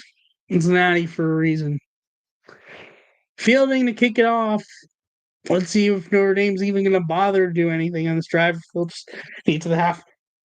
It goes to the back of the end zone for a touchback, and they'll start at the 25-yard line. See what they're going to do. Are they going to even do anything, or is it just going to be take it to the half? I can see either or, especially since they don't get the ball. They've had -4 yards in the last drive offensively since the touchdown on the opening drive. Damn! 6 plays, -4 yards. Yeah, that says a lot. And they had 18 plays for 75 yards in their opening drive, and since then, nothing. Riley Leonard, 4 for 8 for 39 yards passing. Takes the snap. Quick throw out to number 5. He will get a few yards there. Stops short of the first down, but gets it to at least a more manageable second down as the clock is ticking. Are they even going to bother getting another playoff? Are they going to run down and try and take a timeout? Under 10 seconds to go in the half. And they're going to just take it to half. So your score at halftime, Ohio State 21, Notre Dame 7, as we officially have reached halftime in Atlanta. All right. While they're in halftime, let's start today's immaculate grid. So there's Reds 200 plus strikeout season pitching and Cy Young. Going up and across and going down across is Yankees, Guardians, and 10 plus win season pitching. So Reds and Yankees. Ken Griffey Sr. is an option. Jay Bruce, I like because he did not play much for the Yankees. I imagine he's probably not going to be much of a very score. 3% would have expected lower, but I will take that. Guardians and Reds. Someone I think might have played for the Cleveland, but I want to make sure. From the Big Red Machine. Big Red Machine. I am absolutely not correct. Okay. I could have also used Jay Bruce there. I could use Brandon Phillips here. Though that might be a common answer. Who else can I use for Cleveland, Cincinnati? Will Benson. Actually, he probably will be the most popular answer. Um, Drew Stubbs, I think, might have played for both. No, he for sure played for the Reds. I feel like he might have played for Cleveland. He indeed did play for a year for Cleveland. So I can indeed use Drew Stubbs, and that's who I will use for Reds Guardians. 0.8%, I will take that. 10 plus win season for the Reds. Someone that would be fun if he has. I'm curious to see if he has. I wonder. He absolutely does. Former a Red Sox, part of the 04 Red Sox, and also pitched for the Reds. Bronson Royal. 10%. I was expecting it to be lower, but I will take it. Okay, Yankees 200 plus strikeout season. I wonder if you did. That'd be a fun answer if you did.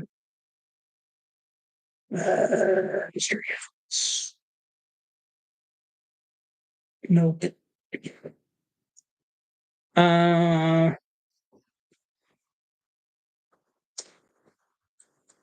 How about you? Nope.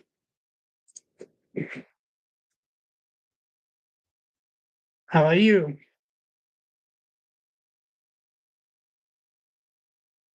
Yes. You go, David Cohn. 7%. I will take that. Actually, I'm curious. Sorry. I actually could have maybe used him for Cy Young, Yankees. Does David Wall have a Cy Young? No. Jack McDowell, I think, is Cy Young with the White Sox.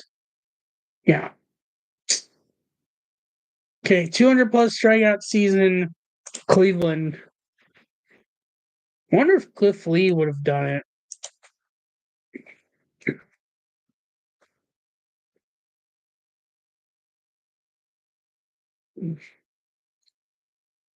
Got close, but no. Did 200 with the Phillies, but not Cleveland.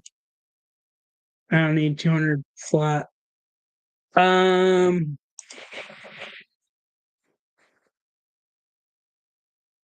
about Oral?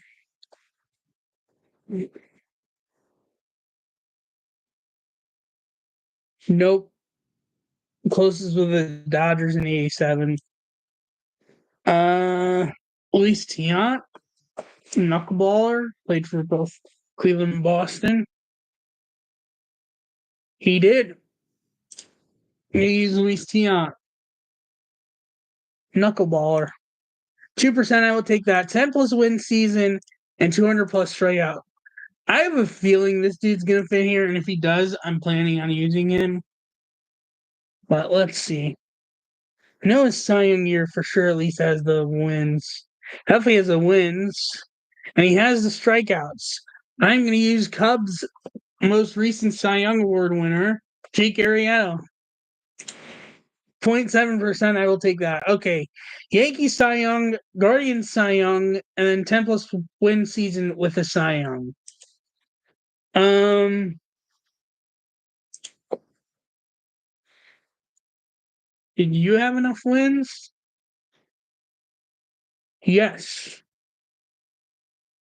He's recent, but I have a feeling, given all the other options, he probably won't be as common. Sandy Alcantara. 0.6%, I will very much take that. Okay, so Yankees Cy Young and Cleveland Cy Young.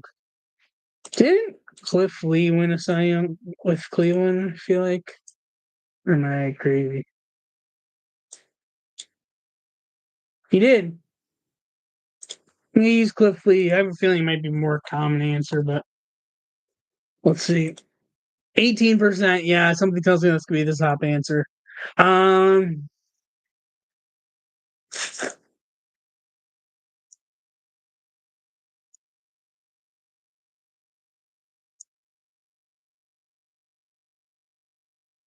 Cy Young Yankees. Did Gossage somehow ever do it? I know there's like rare list of relievers that have no. Um,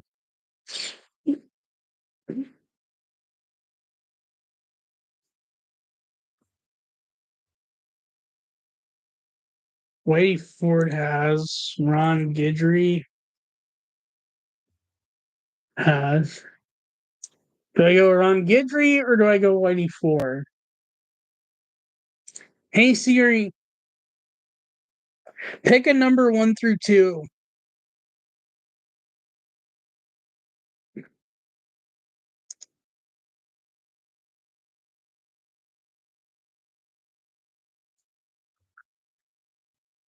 Pick a number 1 through 2. Thank you. I'm gonna go Whitey Ford. 7%. Okay, 58 total score. He was not the top answer, and Cliff Lee was not the top answer. And honestly, stupid that I didn't realize who would actually be the top answer for Cy Young winners for each. Trump, who just got inaugurated, saying something during the halftime show. I don't know what because I don't have the volume on. But top answers for the grid. Aroldis Chapman for Yankees Reds at 19%. For Yankees 200 plus strikeout season pitching is Roger Clemens at 23%. That makes sense. For Yankees Cy Young is at 27% is Garrett Cole, the most recent Yankee to win a Cy Young. For Cleveland Cincinnati at 24% is Trevor Bauer. For Cleveland 200 plus strikeout season at 26% is Bob Feller. For Cleveland Cy Young Award winner at 27% is Corey Kluber. For 10 plus win season pitching for Cincinnati is Johnny Cueto. For 10 plus win season pitching and a 200 plus strikeout season pitching at 9% is Nolan Ryan, and at 6% for 10 plus win season pitching and Cy Young is Greg Maddux. Those are the top answers for the grid, and now we're just over to daily walk-off. So again, I'm going to do as much teams as possible. It could be I end up getting through all of them before the halftime ends. So let's do this. So categories again are 3 times plus All-Star with that team. I'm going to start with the Cubs and then I'll go in order. I always like to do my favorite team first when I do it, and if I'm doing all of them. Then there's also two of that 2011 top 5 hits, 2023 top 5 hits, and played for the Pittsburgh Pirates. Okay, so Darwin Barney is going to be 2011. Castro is going to be 2011. Bellinger would be 2023. Aramis, I imagine, is going to be 2011. Nico Horner, and then Sale. Okay, so we got that out of the way. Now, out of the other options, I'm not sure. And none of the other options are people that played in 2011 or 2023 with the Cubs. Question is, of what I have in each, what would be 3-time All-Star and what would be played for the Pirates? Something tells me Matt Stairs played for the Pirates. I'm going to try to do this, by the way, without looking it up. Gorzalani, I feel like would probably. Dawson definitely did not. I have a feeling it's going to be Burnitz that played for the Pirates. So let's submit this and see how I did for first try. And I got them absolutely all fully correct on first try. How about that? I do share my results with Twitter daily, so I'm just going to share that. And I'll reveal what the full correct answers were. There we go.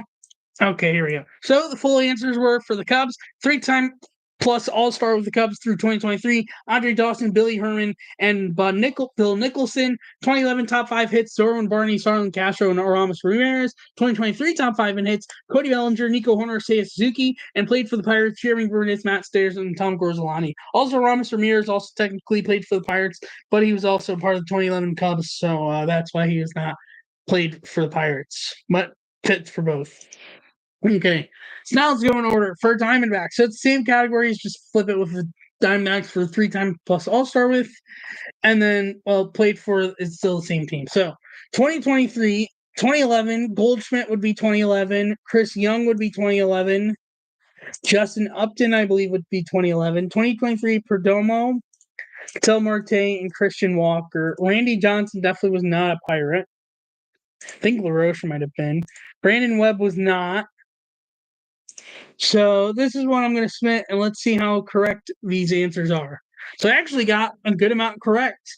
I just have to flip Goldschmidt and Parr, and then it's fully correct. So I got it on 2 tries. A walk-off double. Not bad. So the correct answer is 3-time plus All-Star with Diamondbacks for 2023. Randy Johnson, Brandon Webb, Paul Goldschmidt. 2011 top 5 in hits, Gerardo Parra, Chris Young, and Justin Upton. 2023 top 5 in hits, Geraldo Perdomo, Tel Marte, Christian Walker. And then played for the Pirates, Reggie Sanders, Lyle Overbay, and Adam LaRoche. So that is the Diamondbacks. So for the Braves, I didn't even go over the options, and I usually do.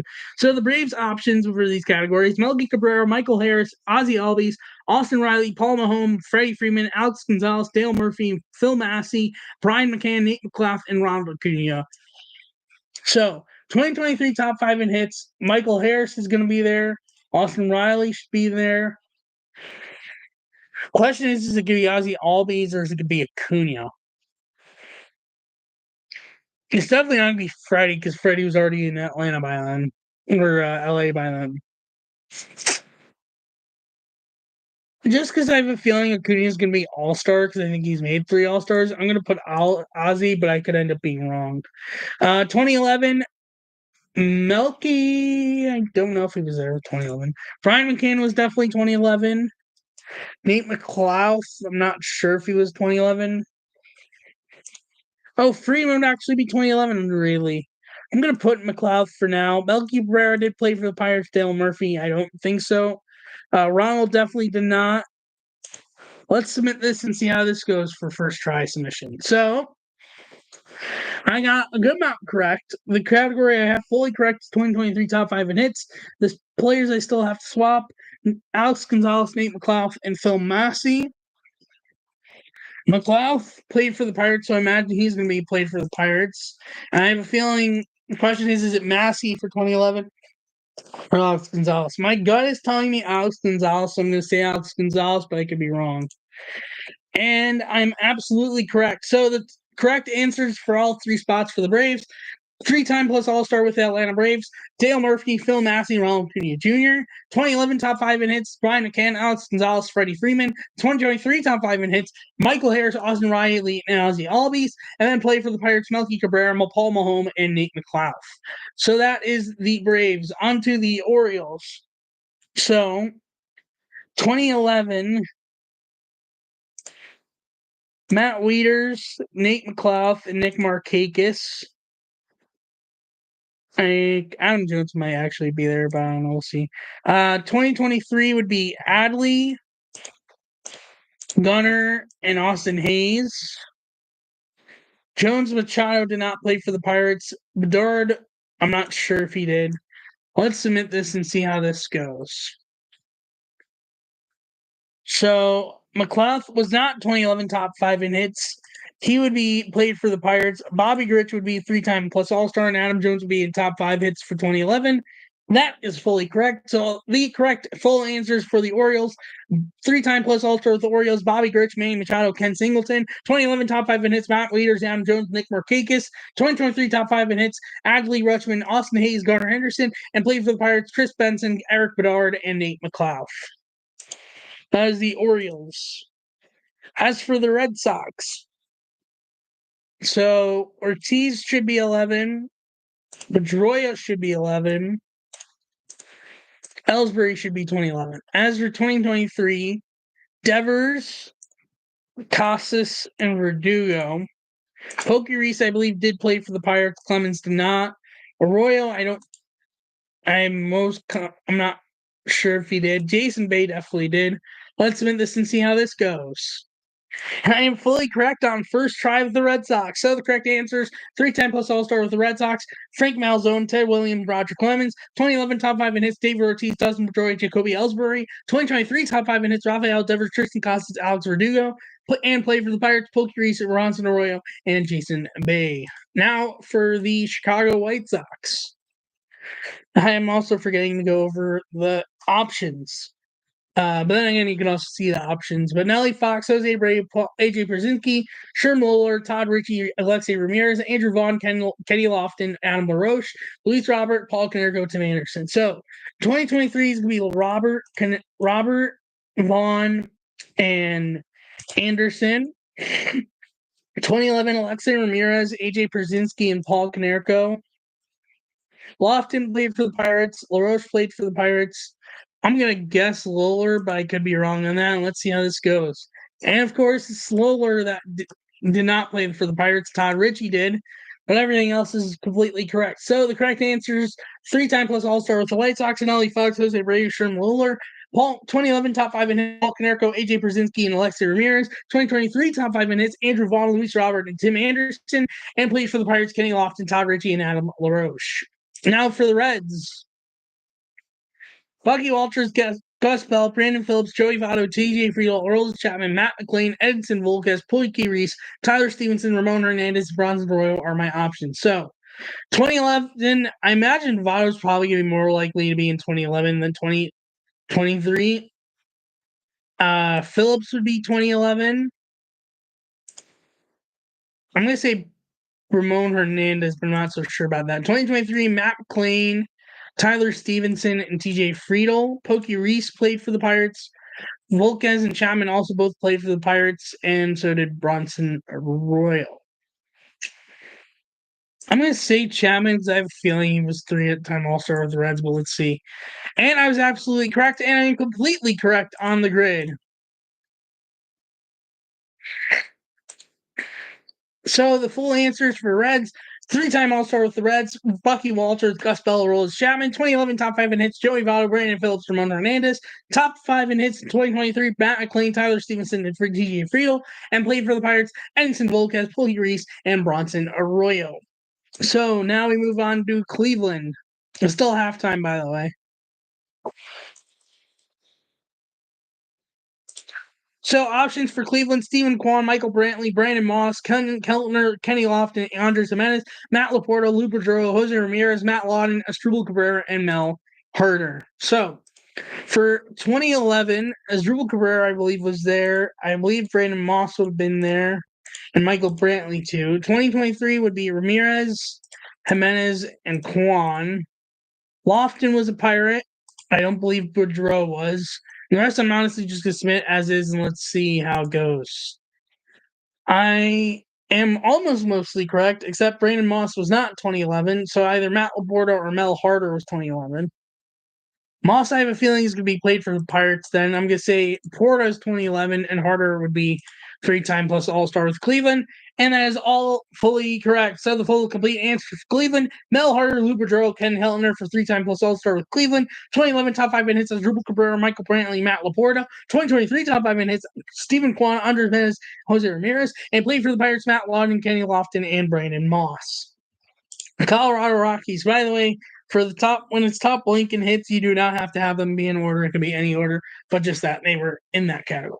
Charlie Blackmon, Seth Smith, Elias Diaz, Todd Helton, Dante Bichette, Josh Fogg, Dexter Fowler, Ezekiel Tovar, Brian Fuentes, Clint Barnes, Larry Walker, and Jeremy Burnett. Fowler, I believe, is going to be 2011. I have a feeling Helton's probably going to be 2011 as well. I think that's before. It might actually be Blackmon days. I'm going to say Blackmon for now. And then 2023, Elias Diaz, Ezekiel Tovar. No, actually, Blackmon's probably 2023. And I have a feeling Seth Smith's going to be 2011. Let's submit this and see how this goes. And I am correct, except for just the fact that Josh Fogg and Larry Walker get swapped. And now I am fully correct. So 3-time All-Star with Colorado Rockies, Larry Walker, Brian Fuentes, and Dante Bichette. 2011 top 5 in hits, Todd Helton, Dexter Fowler, Seth Smith. 2023 top 5 in hits, Elias Diaz, Ezekiel Tovar, Charlie Blackmon. Played for the Pirates, Clint Barnes, Josh Fogg, and Jeremy Burnett. You know what? I'm curious to actually do the Pirates since they're the odd one out where it's played for a different team besides them. They played for the Marlins, not the Pirates, because they're not going to have played for the Pirates in the Pirates category because anyone can fit there. By the way, the options here: Mark Melanson, Mark Redmond, Jose Tabata, A.J. Burnett, Manny Sanguian, Ronnie Polino, Garrett Jones, Neil Walker, Jack Sawinski, Brian Reynolds, Cabrian Hayes, and Bob Elliott. 2023, Cabrian Hayes, Brian Reynolds, and Jack Sawinski. For 2011, Neil Walker, I'll say. Tabata, I'll say. And Garrett Jones. And played for the Marlins. I think Redmond did. The rest I'm not so sure. So let's submit what we've got and see how it went. So 2011, 2023, I have fully correct, except Ronnie Paulino is played for the Marlins, and Bob Elliott is 3-time plus All-Star with the Pirates. So the full correct answers for 3-time plus All-Star with the Pirates: Mark Melanson, Bob Elliott, Manny Sanguian, 2011 top 5 hits, Neil Walker, Jose Tabata, Garrett Jones. 2023 top 5 in hits, Cabrian Hayes, Brian Reynolds, Jack Sawinski. And played for the Marlins, A.J. Burnett, Mark Redmond, and Ronnie Paulino. Now let's get back to the order. So Detroit Tigers: Baez, Fryman, Javier Baez, Travis Fryman, Victor Martinez, Mark Redmond, Matt Vierling, Willie Hernandez, Johnny Peralta, Randall Simon, Miguel Cabrera, Francisco Liriano, Vic Wertz, and Kerry Carpenter. So 2011, I think Vimar is going to be there. I think Johnny Peralta is going to be there. And Miggy. 2023, Matt Vierling, Kerry Carpenter, Javier Baez. Simon was a Pirate. Liriano was a Pirate. I'm going to say Fryman. No, actually, it would be Redmond probably because he was in the Pirates. And let's see how this goes. And I am fully correct. So the correct answers for the Tigers, as I got all in one shot: Willie Hernandez, Vic Wertz, and Travis Fryman for 3-time plus All-Star with the Tigers. Through 2023, 2011 top 5 in hits, Victor Martinez, Johnny Peralta, Miguel Cabrera. For 2023 top 5 in hits, Matt Vierling, Kerry Carpenter, Javier Baez, and played for the Pirates, Francisco Liriano, Mark Redmond, and Randall Simon. And by the way, game is about to be back from halftime. So we'll keep doing it during commercial breaks, so at least keeps us occupied during commercial breaks. But for the meantime, I'll keep this shared. Will Howard eclipses 1,000 passing yards for the CFP, which is a record. Congrats to Will Howard. But then again, not that hard to complete given how many games there are now in this new format. Ohio State gets the ball to start the second half, by the way. So yeah, we'll keep on doing walk-off during commercial breaks.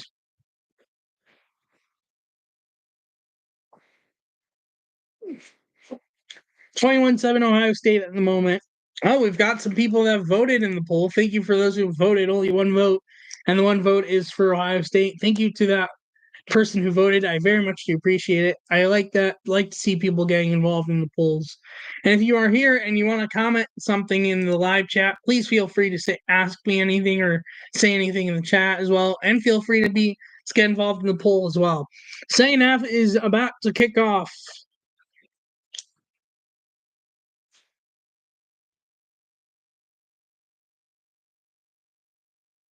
Ohio State gets the ball to start the second half, up 21-7. And second half is underway. It's going to be called around the 4, but called for fair catch, which in college football, anything from between the 25 and the end zone, if you signal fair catch or a touchback, is considered you'd start at the 25-yard line. I just learned that recently. Good thing I learned that. I don't think the NFL would ever do that, though.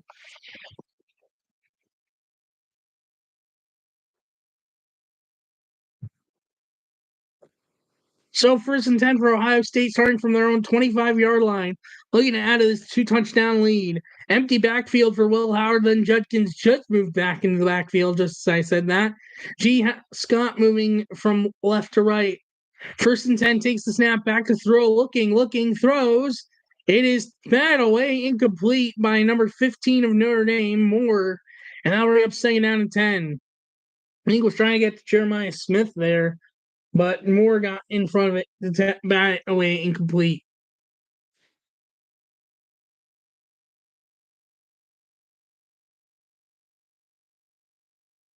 In the first half, Will Howard 14 for 15. Damn.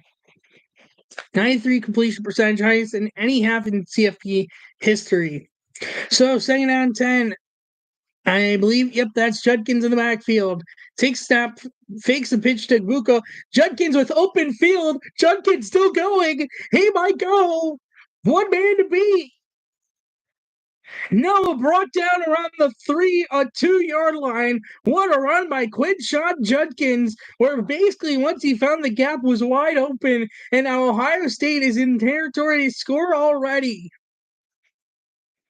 Like Vuko was in the backfield thinking the fact that he would be getting the handoff on a trick play. Instead, went right to Judkins and completely fooled almost the entire defense and almost took it to the house, just short of the end zone. And now Ohio State has a big chance to add to this lead already. 2 plays into the second half. Second half. 1st and goal now. Henderson in the backfield on 1st down, and Ohio State calls a timeout as the play clock reached 0.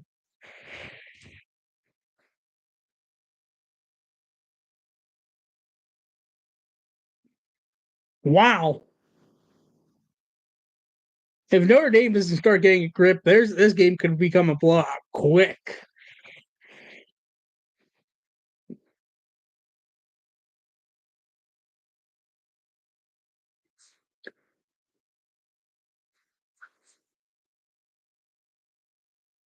What a start to the second half for Ohio State. Like, bam. 301 total yards for Ohio State, only 93 for Notre Dame. Wow. And they just left Judkins wide open. Like, how do you do that if you're Notre Dame trying to stop Ohio State? Oddly enough, the guy that batted away the first down pass made the tackle more for Notre Dame. No, actually, so I can at least like recognize names and not be like guessing who these guys are. Well, 1st and goal now from the 5-yard line. Janet in motion takes snap, handoff to Judkins. Judkins will gain about a yard or two, and that'll bring up 2nd and goal.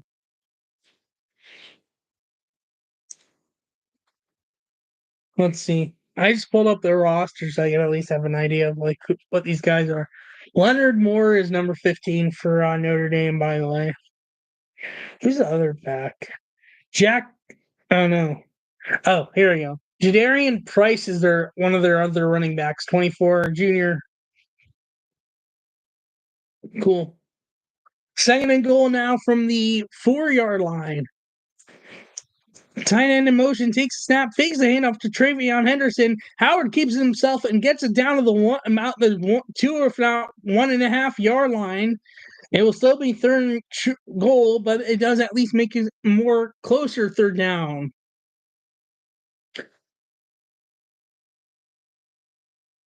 3rd and goal at the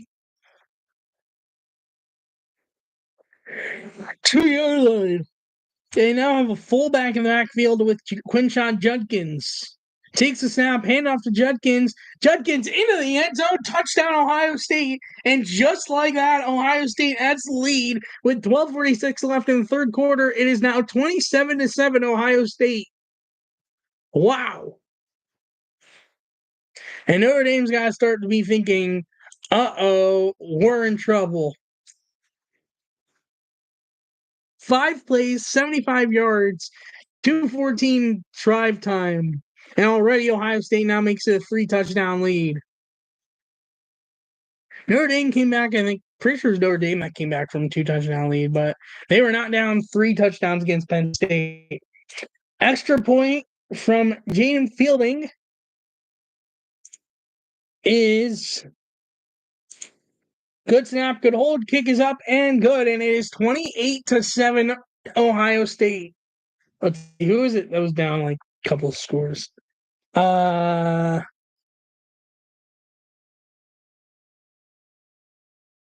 no, yeah, Penn State was up 2 scores, a field goal and touchdown early on, and then Notre Dame basically had it closed from the rest of the game on until they won on a field goal. Just rough ending for Penn State towards the end of the game. But Ohio State is now up 3 touchdowns. Let's get back to daily walk-off. So now, options for Astros: Justin Verlander, George Springer, Carlos Lee, Clint Barnes, Jose Abreu, Daryl Ward, Clint Barnes, Eric Bedard, Hunter Pence, Jeremy Pena, Cesar Cedeno, and Kyle Tucker. 2023 is going to be easy. Jeremy Pena, Kyle Tucker, and Jose Abreu. 2011 is gonna be a bit different. I think that was Springer's rookie year, so I think he fits there. Hunter Pence he might have started. I don't know actually if he would fit there. He might have been traded before the season. And I'm gonna say Carlos Lee fits there, but I'm not so confident about that. Let's submit this and see how correct. Well, Pence does fit. Springer does not. 2023 is fully correct. Verlander is part of the 3-time All-Star with Houston. And Barnes and Bedard did play for the Pirates. So Clint Barnes, given he's twice, I'm gonna assume he's gonna be in 2011. Springer for sure is gonna be 23-time plus All-Star. Ward and Cedeno, I swap. Let's see if this is fully correct.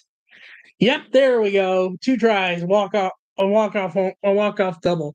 So I had walk off triple, I think actually.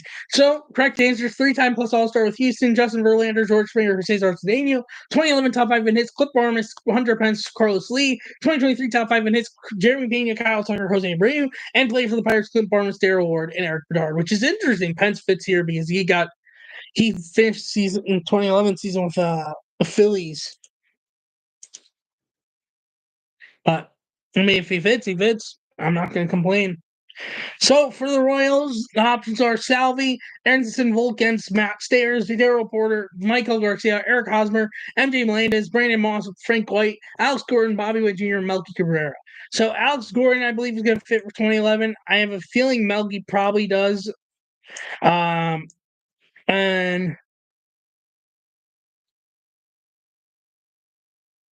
I'm not sure about much of the other options. We could say Brandon Moss, but that might be incorrect. Actually, could be Hosmer. I'm going to say Hosmer, actually. 2023, Melendez, Bobby Witt Jr., Michael Garcia. Well, actually, Salvi would probably be in 2023. Maybe not. Volquez was a Pirate. Stairs was a Pirate. Let's submit this and see how correct this is. And I fully get it completely on first try.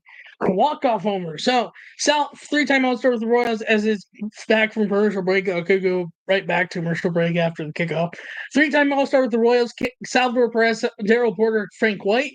2011 top 5 in hits, Alex Gordon, Melky Cabrera, and Eric Hosmer. 2023 top 5 in hits, MJ Melendez, Bobby Witt Jr., Michael Garcia. And played for the Pirates, Edson Volquez, Brandon Moss, and Matt Stairs. We will continue by the next commercial break with the Angels. Fielding kicks it off to Notre Dame. It is going to go through the back of the end zone and will be a touchback or land in the end zone for touchback. And Notre Dame will start at their own 25 for their first drive of the second half. He now has 16 games with multiple rushing touchdowns, Judkins, since 2022.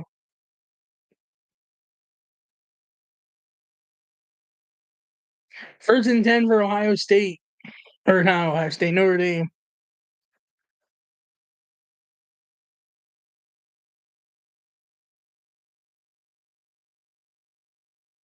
Riley Leonard on first down takes a snap back to throw, looking, throws, and short hopped a receiver, incomplete, second down.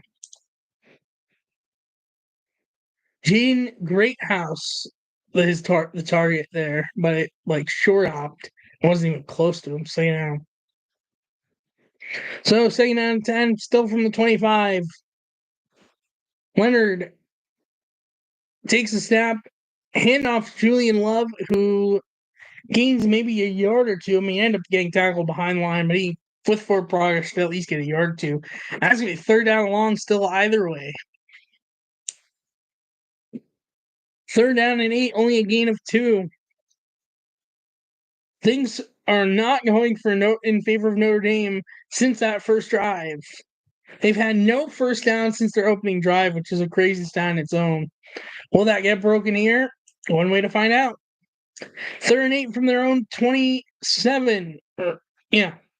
Leonard takes the snap back to throw, looking, pressure looming, throws. It's caught, but he is short of the first down by a yard, but could be they might go for it, honestly.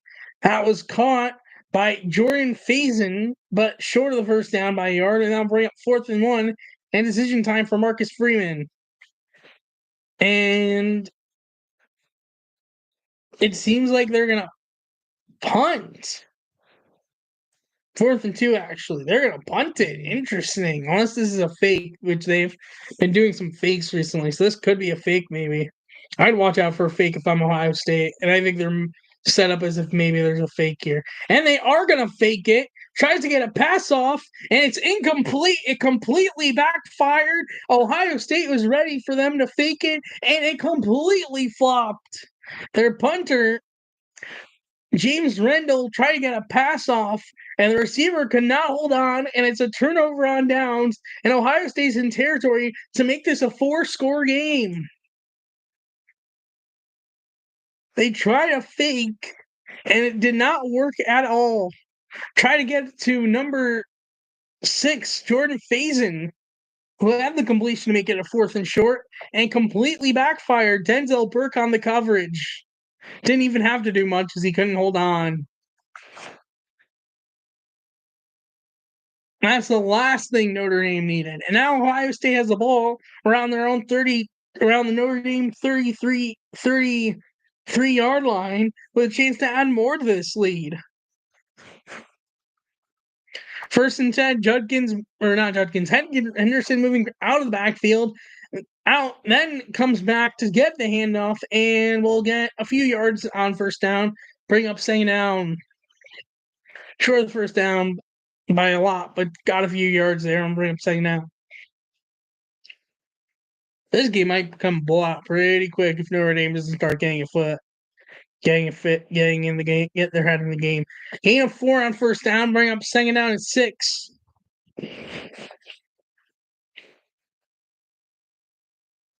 2nd down and 6. Henderson in the backfield once again with Will Howard. Howard takes a snap, handoff to Travion Henderson, who gets an open. Oh, no, wait. Howard kept it and gets a 1st down himself. I thought it was to Henderson, but instead Howard actually kept it and got a 1st down himself. I got fooled even. Great fake. Everyone, I think, fell for the thought it was going to Henderson, but instead Howard kept it and got the 1st down. So now 1st and 10, getting closer and closer to the end zone. 14 for 16, 144 yards and 2 touchdowns, and also 36 yards on the ground for Will Howard. 1st and 10, 10 minutes left in the 3rd quarter.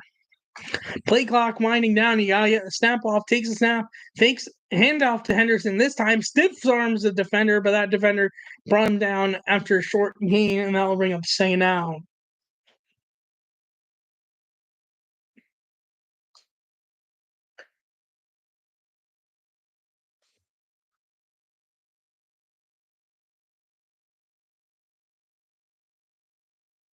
Second down, and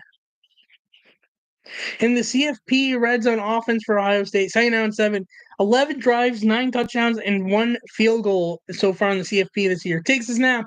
Howard back to throw, looking. Flag is thrown. Pass is caught by Egbuka for a short gain, but is this coming back? Is the question. It was thrown right behind Will Howard, which probably means it's coming back. But not always a guarantee. Yep, it's coming back, holding on the offense, Ohio State.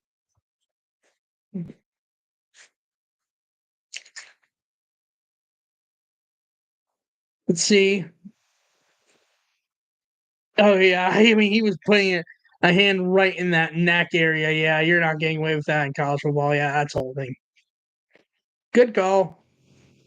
I'll give the refs that one. That was an accurate, fair call. So now second down and 17 for Ohio State with 9 minutes left to go in the third quarter.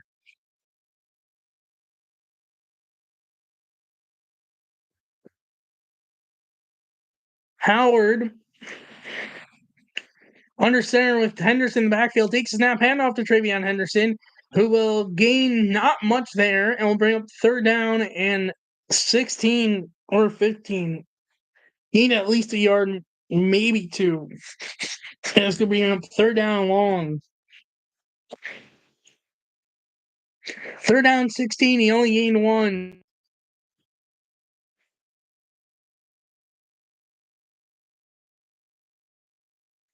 Each team has had two penalties. Ohio State has more yards, though.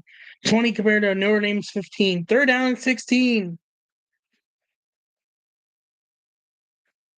Can they convert on third down again? Takes snap back to throw. Looking, throws deep towards the corner of the end zone. It is almost in the reach of Carnell Tate, but could not pull it in. And for the first time tonight, they do not convert on third down, and I'll bring up fourth and 16 and bring out the field goal unit.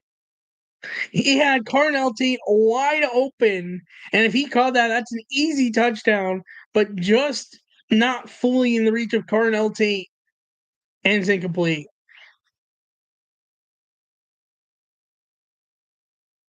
Oof. So Fielding out for the field goal attempt. This year, 11 for 15 and 2 for 3 in the CFP. From 46 yards out. Snap good, holds good, kick is up on its way, and it curved right, or curved to the left, and is good. So they do get points out of the drive, but it's not a touchdown for the first time all night. And it's now 31-7, Ohio State. Would have ideally rather a touchdown, but they at least got points out of it to keep the pressure on Notre Dame. That's commercial break, so let's continue with Daily Walk-Off. So, for the Angels, three-time All-Star with the Angels, options for these categories: Taylor Ward, Shohei Ohtani, Mike Trout, Matt Joyce, Alberto Espo, Brandon Drury, Torrey Hunter, David Freese, Luis Renifo, Brandon Wood, Rod Carew, and Eric Ibar. So, 2011, Torrey Hunter, I imagine, will be there. Matt Joyce, I'm going to say yes, but I'm not so sure. Ibar, I have a feeling, will be. Renifo, Drury, and Ohtani. Freeze was a Pirate. Carew was not. I'll say Espo. Let's submit this and see how this goes. I did not get any fully correct, but I at least got some answers correct. So Ward instead of Ohtani and Espo instead of Matt Joyce. Yep, there we go. So I got a walk-off home run as I didn't get anything correct on the first attempt. So correct answer: three-time All-Star with the Angels, Ohtani, Carew, Shohei Ohtani, Rod Carew, Mike Trout. 2011 top 5 in hits: Torrey Hunter, Alberto Espo, Eric Ibar. 2023 top 5 in hits: Taylor Ward, Brandon Drury, Luis Renifo, and played for the Pirates: Brandon Wood, Matt Joyce, and David Freese. On to the Dodgers now. Freddie Freeman, Kenny Lofton, Rod Barajas, Roy Kimball, Pee Wee Reese, Mookie Betts, Aaron Miles, Matt Kemp, Steve Sachs, Jamie Carroll, Will Smith, and Russell Martin. For 2011, Matt Kemp is definitely going to be there. Rod Barajas, I have a feeling. And then again, he was a Pirate, so maybe not. I'm going to say Martin for 2011, but I'm not so confident. I'll say Jamie Carroll because that's some. But then again, I'm not even so sure. I'm going to say Reese, Lofton, and Barajas for now are the Pirates and Carroll in 11. 2023 is going to be Freeman, Betts, and Will Smith. Let's submit this and see how this goes. I have a feeling it's not going to be fully correct, but at least I got some correct. I did get a category fully correct, but most are not correct. So I still have Miles, Martin, and Reese to fully place. Martin then is going to be the Pirate. Reese is going to be three-time All-Star in air miles for 2011. That is fully correct and will be a walk-off triple with the Dodgers. So the full correct answers for each category: three-time All-Star with the Dodgers, Roy Campanella, Steve Sachs, and Pee Reese. 2011 top 5 in hits: Matt Kemp, Aaron Miles, Jamie Carroll. 2023 top 5 in hits: Mookie Betts, Freddie Freeman, Will Smith. Played for the Pirates with Russell Burton, Kenny Lofton, Rob Barajas. As Ohio State is about to kick off, so perfect timing. We'll resume with Marlins at the next commercial break. 7:52 left in the third quarter, by the way. Still, Ohio State is now up 31-7 at this point. Given I did a live play-by-play, I will probably not be putting on immediate reaction to this game. But I don't know. See, maybe if I can muster up, I'll muster up a live immediate reaction. And it goes in the end zone for a touchback, and Notre Dame will start at their own 25-yard line.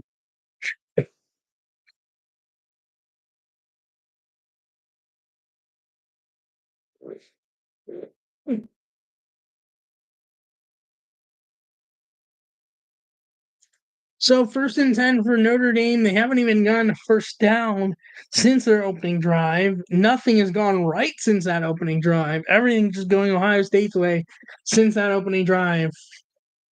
1st and 10. Leonard takes a snap. Thought about throwing, will actually run it this time and gets at least 5, maybe even 6 yards. So a decent gain now, bring up second down and short or mid. Let's see what they roll at.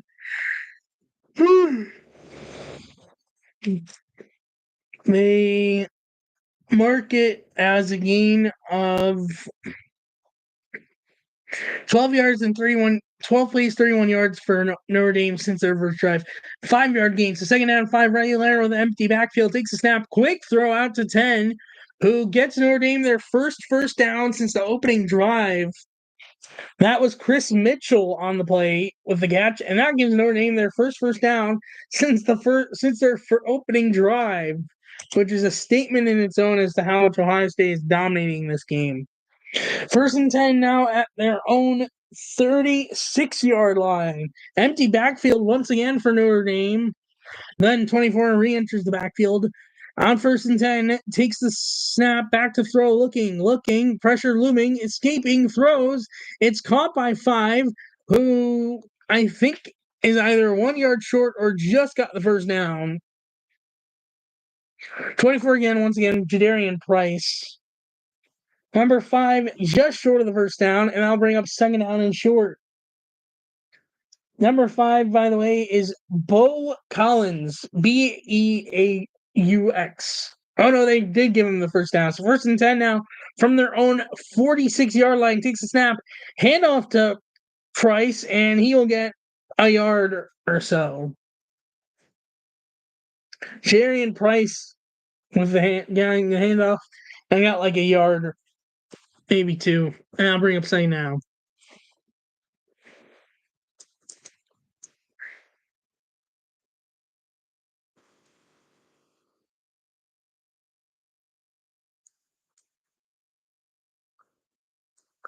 Leonard with Price in the backfield, second down and 8 after a gain of 2 on the first down from Jadarian Price. Takes the snap, back to throw, this time looking, pressure looming, and he is sacked! It is Sonny Styles and Tyleik Williams on the sack. A big loss that will bring up 3rd down and long. First sack of the day for Ohio State, and it's split between Sonny Styles and Tyleik Williams, and will bring it out 3rd and long.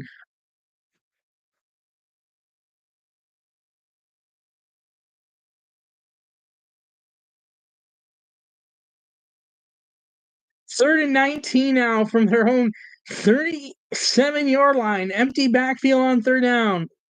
Leonard takes the snap, back to throw, looking. Pressure looming, and merely sacked again. Gets the pass off, but it is incomplete, but there's a flag, and I think that's going to be PI.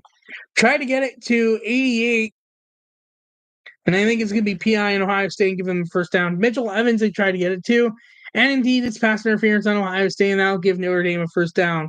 I believe just in Ohio State territory. Yep, PI. Igwinosin definitely had PI. a lot of ways. Yeah, it was probably on Igmanos because Ransom just really delivered a late hit, and that wasn't the flag. So PI would have been on Igmanos and number one defense. Yep, Igmanos and 15 penalties in coverage, which leads FBS. Ouch. First and 10 now from the Ohio State 48-yard line. Leonard takes the snap back to throw, gets a quick throw off to number 9, who was out of bounds a bit short of the first down, but got a good amount on that play and bring up second down. Eli Raritan on the catch. Gain of 6, and it'll bring up second down and 4. Tight end, junior. Second down and 4, Leonard with a man in the back, Lev in the backfield, takes one in motion. And Hack in motion again, takes a snap, handoff to Julian Love. Who, no, actually, he kept it himself. And I believe he has enough for the first down. See, who was that? Gene Greathouse, that one in motion for Notre Dame. See, do they give him the first down?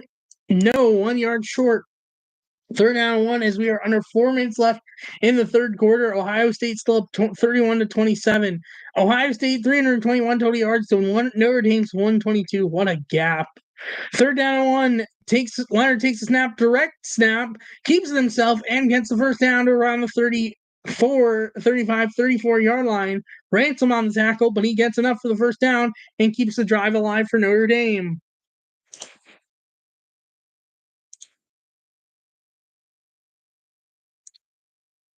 First and 10 now from the 34-yard line. Leonard takes a snap back to throw, looking quick throws, and it is incomplete. Birkin coverage, no flag, and will bring up second down. Could have maybe had a case for PI there, but they do not call it. Oh, another vote on the poll, and also saying Ohio State. Thank you to all who have voted in the poll. I'll keep the poll up as long as I'm live for if you still want to vote. Just for fun. Second and 10, 3:13 left in the third quarter. Leonard with number 88 in motion.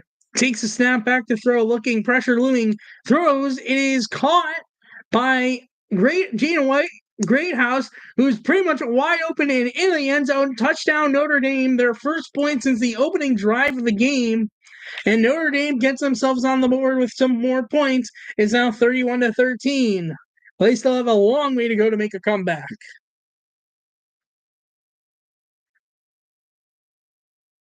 Wasn't wide open at first, but everyone was just missing their tackles on Greathouse, and he got in the open and was able to turn into points. Mitchell Evans was the tight end in motion, by the way. Are they going for 2? And they're actually going to go for 2 here. That is gutsy. I mean, I don't blame them, actually. That's an interesting call. Will it work out for Notre Dame? 2-point attempt, Leonard with Love in the backfield. Motions one of the receivers, takes a snap, back to throw, quick pitch out to Julian Love, and he gets in for the 2 points. So now it is 31-15. Still Ohio State in the lead, though.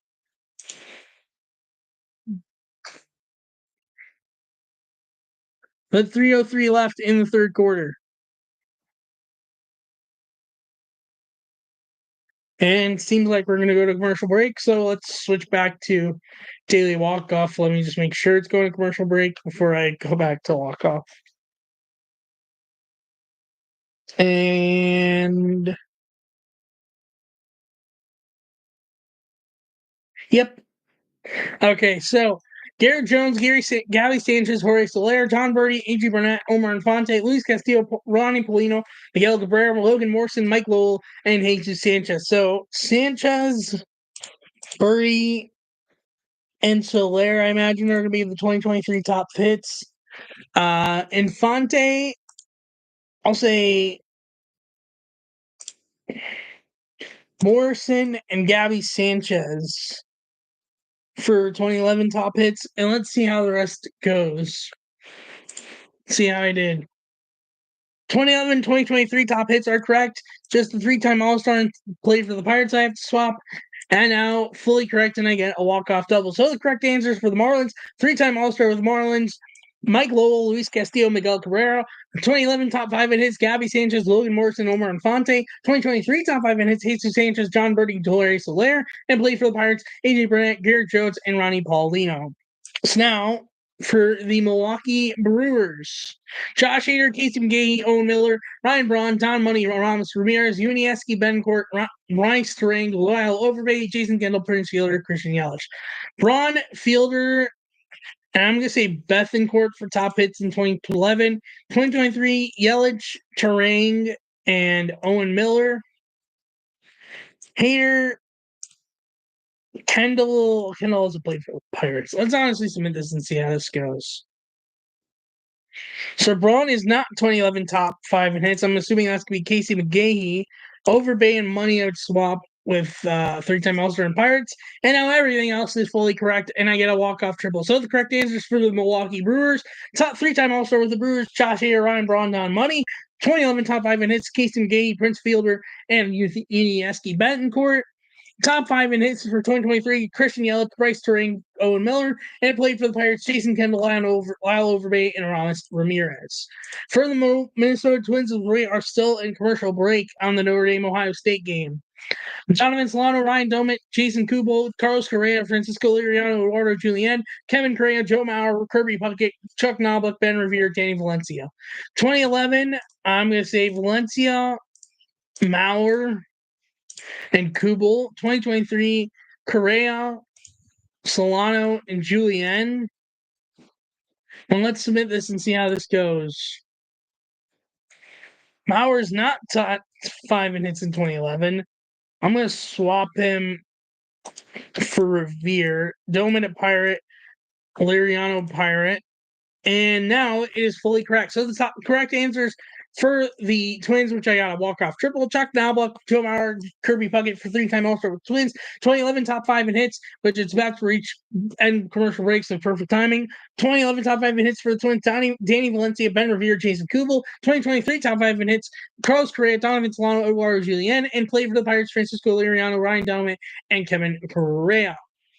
And once by the next commercial break, which could probably at this point will probably be the end of the third quarter, we will continue with the Mets. Notre Dame about to kick it off after getting a touchdown in the 2-point conversion to keep themselves a bit more alive in the game, though they still have a long way to go to make any sort of comeback. And Ohio State will get it around the 4-yard line and will call for fair catch, and will start at their own 25-yard line.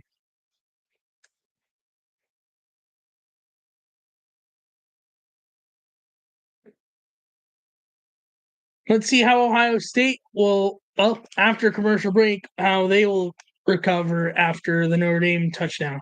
So, Mets, while we're in commercial break: Jose Reyes, Francisco Alvarez, Keith Hernandez, Jonathan Neese, Jason Bay, John Matlack, Chris Benson, Pete Alonso, Justin Turner, Jeff McNeil, Angel Pagan, and Jeff D'Amico. 2011, Angel Pagan, Jason Bay, and Jose Reyes. For 2023, Francisco Alvarez, Pete Alonso, and Jeff McNeil. And the rest I'm going to keep, and let's see how this goes. 2011, almost fully correct except for Jose Reyes. Justin Turner and Benson not correct, so I flip-flopped them, put Turner for 2011, Jose Reyes for three-time All-Star with the Mets. And now it's fully correct with a walk-off triple. So the correct answers for the Mets: three-time All-Star with the Mets, John Matlack, Jose Reyes, Keith Hernandez. 2011 top 5 in hits: Angel Pagan, Jason Bates, Justin Turner. 2023 top 5 in hits: Francisco Alvarez, Pete Alonso, Jeff McNeil. And played for the Pirates: Chris Benson, Jonathan Neese, and Jeff D'Amico. While we're still in commercial break, we'll continue with the Yankees. So Mel Stoudemire, Melky Cabrera, Robinson Cano, Aaron Judge, Ivan Nova, AJ Burnett, Sparky Lyle, Joe Pepitone, Anthony Volpe, Mark Teixeira, Nick Swisher, and Anthony Rizzo. Well, let's actually see if now it's about to change back to the commercial break.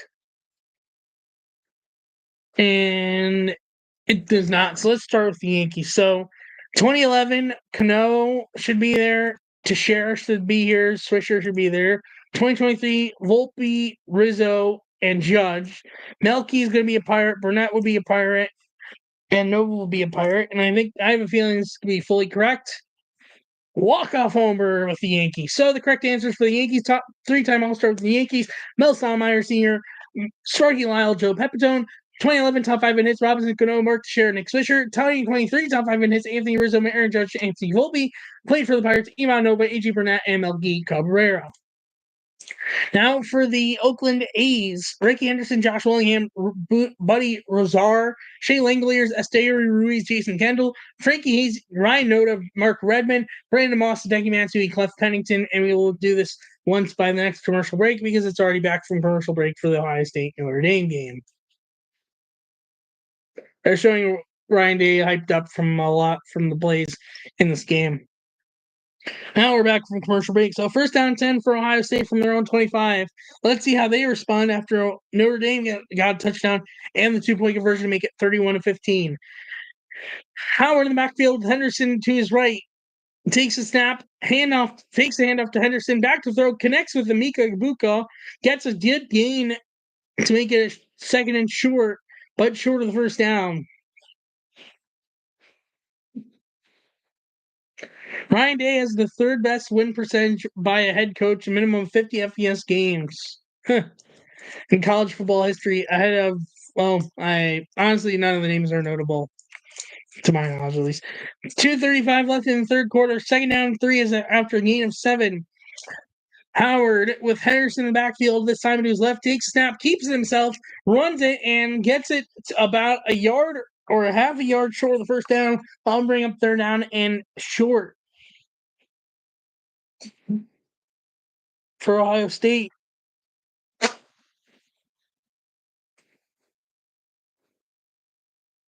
Third and 1.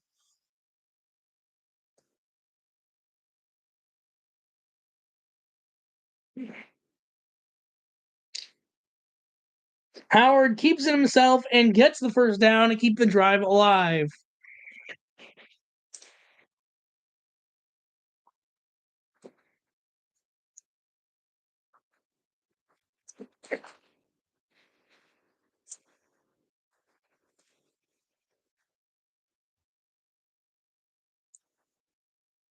So now first and 10 for Ohio State with 1:32 left in the third quarter. Well, now 1:30 left in the third quarter as the clock is ticking. Just had an offensive lineman substitute for Ohio State. Hope he's okay. Will Howard with Henderson behind him in the backfield from their own 36. Howard takes the snap, handoff to Travion Henderson, and he is going to get a few yards, but not much. I'll bring up second down and I think 7.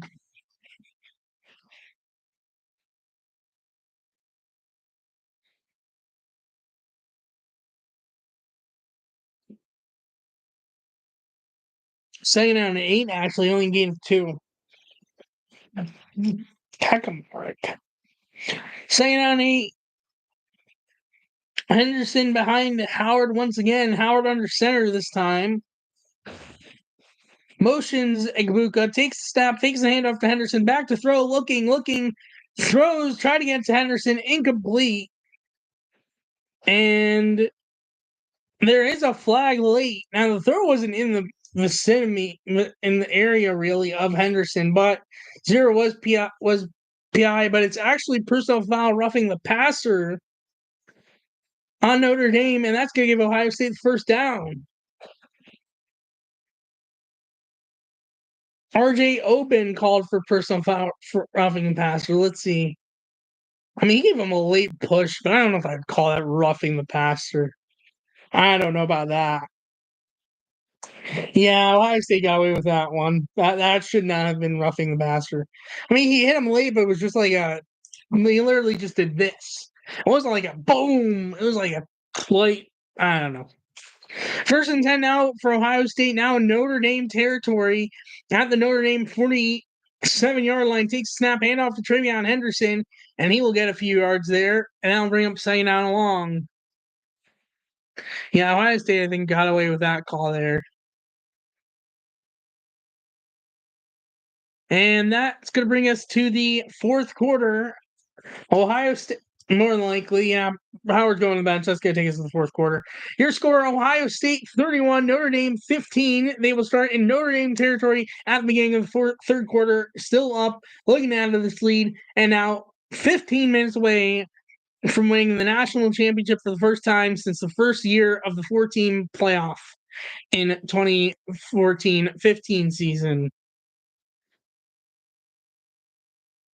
Okay, so now back to A's. Let's focus on this now while we have a commercial break. So 2023, Langoliers, Esmer Ruiz, and Ryan Noda. 2011, Brandon Moss, Josh Willingham, and I'll say Hideki Matsui. I honestly don't know what it's going to be for 2011. The rest pretty much match up for how I think. So let's see how this goes. So 2023, I have fully correct. 2011, I have correct, except for Brandon Moss. Mark Redmond, not correct for 3-time plus All-Star, but everyone else is correct. And Frankie Hayes, Cliff Pennington, not correct for played for the Pirates, but Jason Kendall is correct. So that means Redmond played for the Pirates. Moss would be played for the Pirates. Question is between Frankie Hayes and Cliff Pennington, who would have been 2011. I'm going to say Pennington. Let's see, and now it's fully correct. So the fully correct answer for the Oakland A's is I got a walk-off triple, 3-time plus All-Star with the Oakland A's, Ricky Henderson, Frankie Hayes, Buddy Rosar, Cliff Pennington, Josh Willingham, Hideki Matsui for top 5 hits in 2011, top 5 hits in 2023, Shea Langoliers, Esmer Ruiz, and Ryan Noda, and played for the Pirates, Mark Rodman, Jason Kendall, and Brandon Moss. Now to the Phillies. Don't have that many teams left. There are 9 teams left that we haven't completed. I'd like to try to complete it by the end of the stream tonight, but we'll see.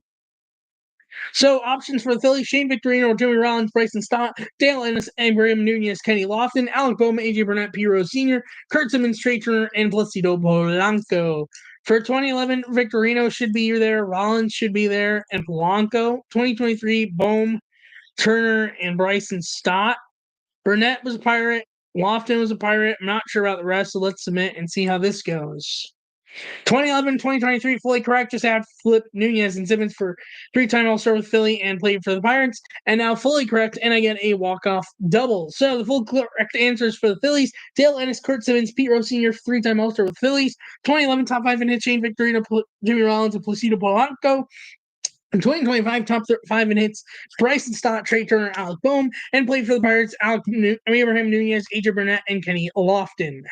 So that is the full correct answers for the Phillies. Now for the Padres: Kevin Correa, Egon, Adrian Gonzalez, Will Venable, Terry Kennedy, Manny Machado, El Nino, a.k.a. Fernando Tatis Jr., Chase Headley, Xavier Nate Colbert, 2023 top 5 in hits, and then played for the Pirates: Orlando Hudson, Xander Bogaerts, not under there, but options: Orlando Hudson, Xander Bogaerts, and Sid Volquez. So 2011, Egon, I think, will probably be there. I have a feeling one Vulnerable will be in there.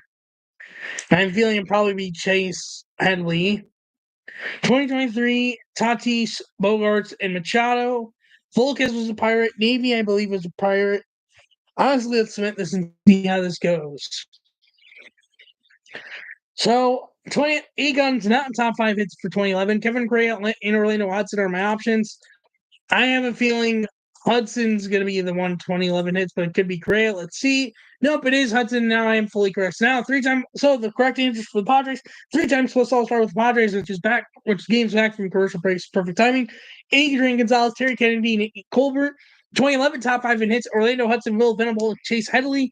2023 top 5 in hits: Fernando Tatis Jr., Xander Bogaerts, and Manny Machado. And then played for the Pirates: Kevin Correa, Xavier Nady, and Edinson Volquez. And we will do the Giants once at the next commercial break. So Ohio State now starts the 4th quarter with 2nd and 8 in Notre Dame territory, looking to add to this lead and respond from Notre Dame getting a touchdown on their last drive.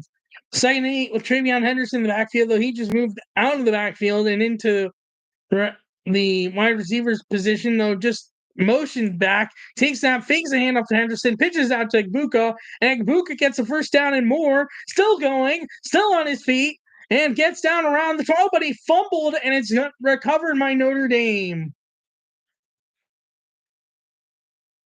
Yep, Notre Dame football, wow. I don't think he was down. Let's see. If he was down, that's a backbreaker for Notre Dame. Let's see.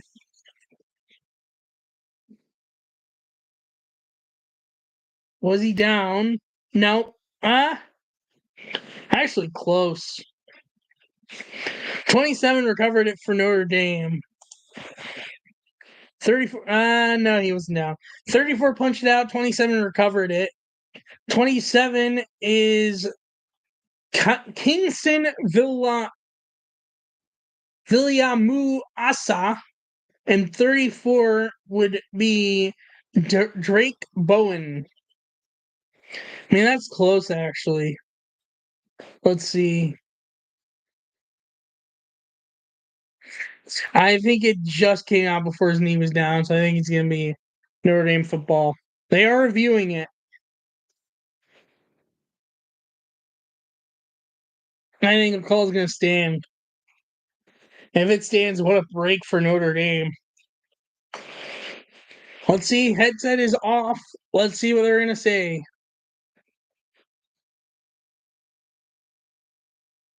First down, Notre Dame. Play stands. Wow.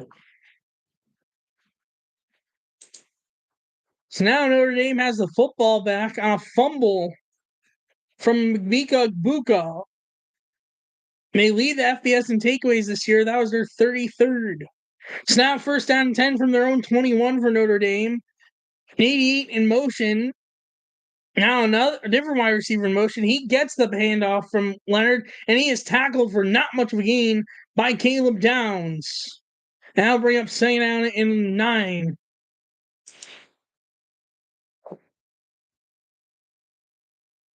8, of course, is Mitchell Evans.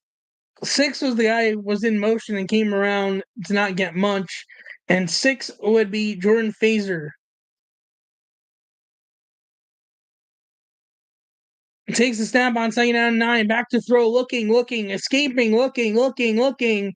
Stopping, escaping. Throws last moment. Out of bounds, incomplete. Jordan Fazen, not Fazer. Fazen. I'll bring up third down and 9. If Notre Dame doesn't score a touchdown here, that's embarrassing. You're literally gifted an opportunity to take advantage and go downfield and try to get yourself more back in the game. If they do not score here, that could be a dagger. I'm not going to say that will be, but that could be a dagger. They have to score here. Third down 9. I mean, it doesn't have to be on this play, but on this drive. 3 for 8 on third down tonight. Leonard takes a snap, back to throw, looking, pressure looming, throws. It's caught for a first down. Big completion in Ohio State touring to Jaden Greathouse, who had the last touchdown for Notre Dame, and now they're in Ohio State territory. Is this maybe the start of a comeback for Notre Dame? Just past midfield, down at the 48-yard line. First and 10 for Notre Dame. Leonard takes the snap, back to throw, looking, pressure looming, escapes, looking, throws, out of bounds, incomplete. No flag. Oh no, there's a flag late. And that might be PI on Igbino's son. It's holding on Ohio State, and that's going to be a first down for Notre Dame. Uh-oh.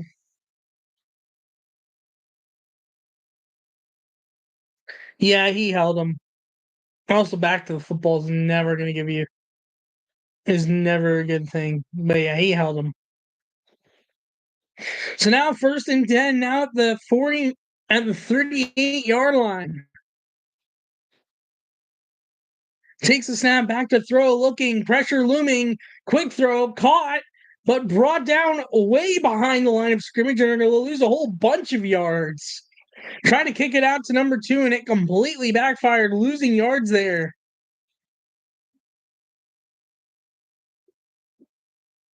Is that to Jeremiah Love?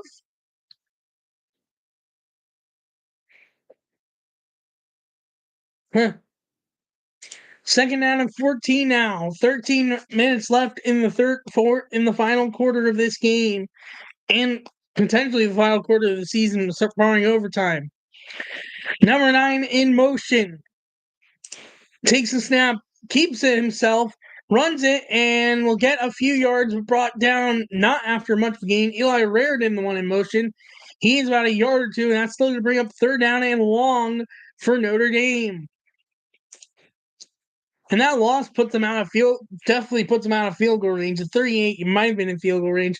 But now it's third down and 12 around the 40. So Unless you get a big completion, you're not in field goal range.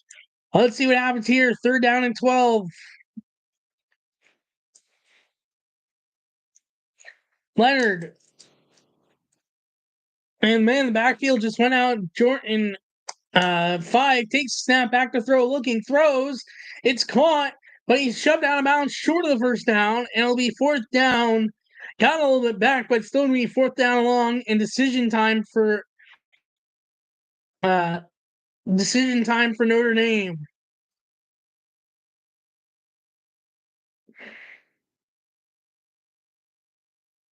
And it seems like they're going to go for it here on 4th down, and Marcus Freeman deciding to go for it, or at least set up for go for it on 4th and 5. 4th and 5 for Notre Dame. Big play here because if you don't get it, that could be a dagger. 2 for 3 on 4th downs at this point. Back to throw, looking, throws.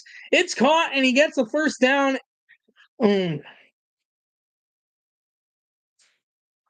Big completion, keeping the drive alive for Notre Dame. All of a sudden, Notre Dame is starting to smell some momentum. Now the 22-yard on the Ohio State 22-yard line. Leonard takes the snap back to throw, quick throw, caught by Greathouse, tackled after a few yard gain, and now bring up 2nd down.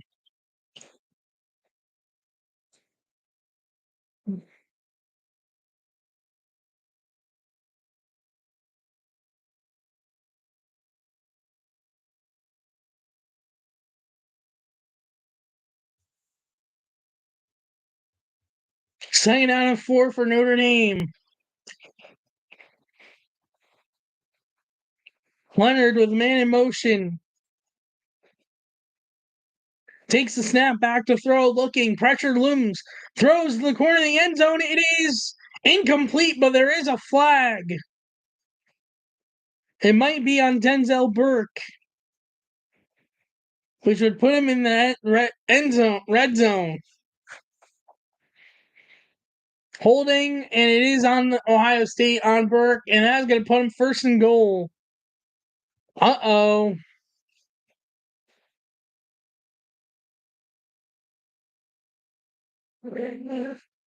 I don't know if I'd say that's PI. I don't know about that.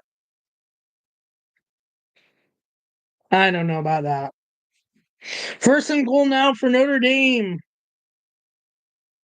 All of a sudden, Notre Dame having a jolt of momentum here. I mean, there's more holding on Igbenogson on the other side. 1st and goal now, the Notre Dame 8 and the Ohio State 8. Leonard takes a snap, keeps himself, but loses a yard or 2. Brought down by Kenyatta Jackson Jr.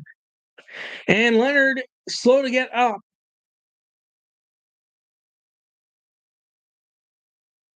And I mean, I don't know where that was, but 2nd and goal now from the 9. So a loss of a yard there.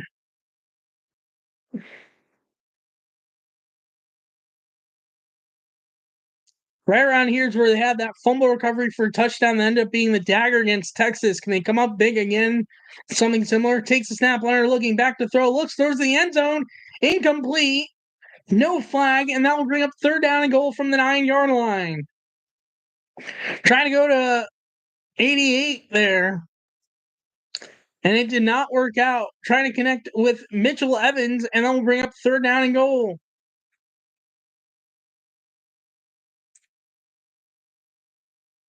3rd and goal here for Notre Dame.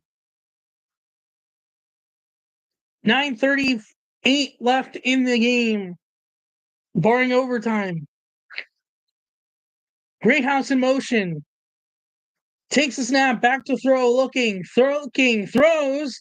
It's incomplete. He cannot hold on, and that's going to bring up 4th down and goal, and a big play for Notre Dame coming up. You cannot go for a field goal here if you're Marcus Freeman. You have to go for it. There's not a thought to kick a field. Oh, what? They're going to kick a field goal? I'm sorry, what? Unless this is a fake, I do not get this decision. I do not like this. Mitch Jeter out for the field goal attempt. I mean, it's a short field goal, but I don't know how this 27-yarder for Mitch Jeter. Snap good, hold is good, kick is up on its way, and it no good. He missed the kick, and Ohio State now has it. Think about it. Well, no, never mind. Could not return it, but he missed it. He doinked it off the upright. Oh my God, Notre Dame just had a shot on the window, but they blew it. Oh my God, they blew it. What were you thinking, Marcus Freeman? If they lose this game, that decision is going to be why they lost this game. Doinked off the upright. Oh my gosh. Marcus Freeman, what are you doing? If that ends up being why they lose, he's gonna be slaughtered by Notre Dame fans after the game. He better hope they still win this game somehow, because otherwise he's gonna get mega slaughtered. Wow, I'd be pissed if I'm Notre Dame fan right now, which I'm not for context. All right, let's get back to Daily Walk-Up while it's commercial break right now. So, for the Giants, Aubrey Huff, Michael Conforto, Lamont Wade Jr., Willie McCovey, Mel Hotz, Reggie Sanders, Bill Terry, Nate Shearholtz, Tyro Estrada, Jose Castillo, Frandy Sanchez, and Pablo Sandoval. So, Pablo, I imagine, is going to be 2011. Freddie Sanchez, I imagine, is going to be 2011. I'm going to say Huff. I'm actually going to say Shearholtz for 2011 because I have a feeling Sandoval might be somewhere else, maybe. 2023, Thyro Estrada, Lamont Wade Jr., and Michael Conforto. Honestly, let's submit this and see how this goes. Well, no, Sandoval's probably 2011 then. And then Freddie Sanchez and Reggie Sanders are Pirates. Mela and William McCovey are three-time All-Star for the Giants, and that is fully correct. So the full correct answers for the San Francisco Giants: three-time All-Star for the Giants, William McCovey, Bill Terry, Mel Ott, Nate Shearholtz, Pablo Sandoval, Aubrey Huff for 2011 top 5 in hits, 2023 top 5 in hits, Michael Conforto, Lamont Wade Jr., and Tyro Estrada, and for the Pirates, Jose Castillo, Freddie Sanchez, and Reggie Sanders. So now for Seattle Mariners, while we're still in a commercial break: Nelson Cruz, Jason Bay, Randy Johnson, Eugenio Suarez, Miguel Oliva, Robinson Cano, Ty France, John Jaso, Ichiro Suzuki, J.P. Crawford, Justin Smoke, and Al Martin. For 2011, Jason Bay, I have a feeling, is going to be there. Smoke, I have a feeling, will be there. I'm going to say Jaso. For 2023, Ty France, J.P. Crawford, and Eugenio Suarez. Now let's submit the rest and see how this goes. 2023 fully correct. 2011 not fully correct. So Bay and Jason would be the Pirates. Olivo and Suzuki for 2011, and Cano for three-time All-Star for the Mariners. Not fully correct. It's a walk-off triple. So all the correct answers for the Seattle Mariners: three-time All-Star with the Mariners, Nelson Cruz, Robinson Cano, Randy Johnson. 2011 top 5 in hits: Ichiro Suzuki, Justin Smoke, Miguel Olivo. 2023 top 5 in hits: Ty France, J.P. Crawford, and Eugenio Suarez. And plea for the Pirates: Jason Bay, John Jason, and Al Martin. I imagine we're about to be back from commercial break, so I'll just save the rest for the next commercial break. Honestly, if I don't finish it before the game ends, I'll continue even into who wins MVP and stuff. Because I want to finish this for the stream. Which now it's back from commercial break, so I'll do the Cardinals by the next commercial break. Wow. That could be the dagger. That field goal decision and it being missed. Going. 1st and 10 now for Ohio State at the Notre Dame 20-yard line. Judkins in the backfield with Howard takes a snap, hand off to Judkins, and he gets maybe a yard, or if not, back to the line of scrimmage. And I'll bring up second down. Not much there for Judkins. 9:15 left in the game. Gain of 1, second down 9. Igbuka back out there after having the fumble last drive, the first turnover by either team in this game. Second down 9, and boy, the kicker is looking down, realizing I might be the reason why we lose. But as much as he would be responsible because of the doink, Freeman's much responsible for that decision. Second down 9 from the 21-yard line of Ohio State. Takes a snap. Howard keeps it himself, has some open daylight, and gets a first down around the 37-yard line, and has an Ohio State Buckeyes first down. But now under 9 minutes to go in this game.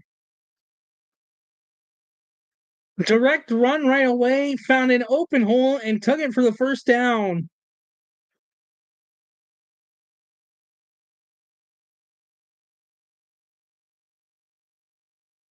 First and 10 now at the Notre Dame 32-yard line. Howard with Judkins in the backfield. Judkins behind Howard. Carnell Tate in motion. Takes a snap. Handoff to Judkins. Judkins will get a few yards there, and that will bring up second down.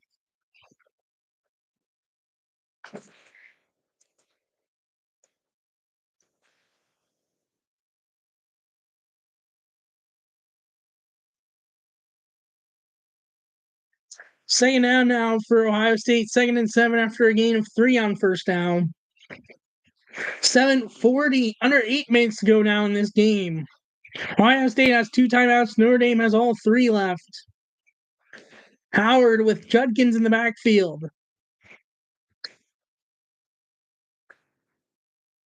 Motions Innis. Takes a snap.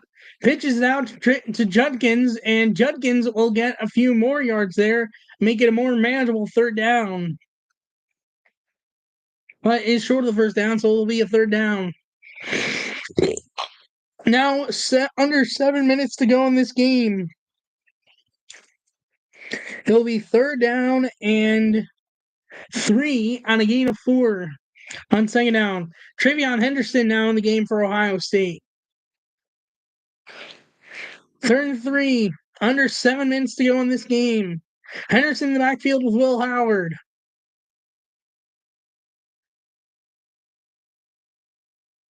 Four on the play clock. Takes a snap, back to throw. Quick throw out of the reach of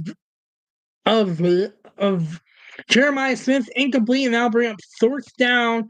And as much as they could go for it, as it's a short fourth down, they're just going to have to punt it away, as they do not want to give Notre Dame a good spot with still somewhat of a chance to maybe pull off a comeback. Oof. First punt at all today for Ohio State. Wow, that's crazy.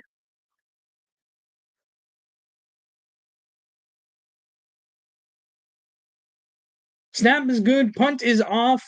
And is a really good punt all the way back to around the Notre Dame 10-yard line. They're going to try to return it, and he gets down to around like the 20 or 30-yard line or so. And that's where Notre Dame will start with 6:25 left in the game. Is this a commercial break, or is this just bringing off sponsors? 100 years of Goodyear blimp. Goodyear tires.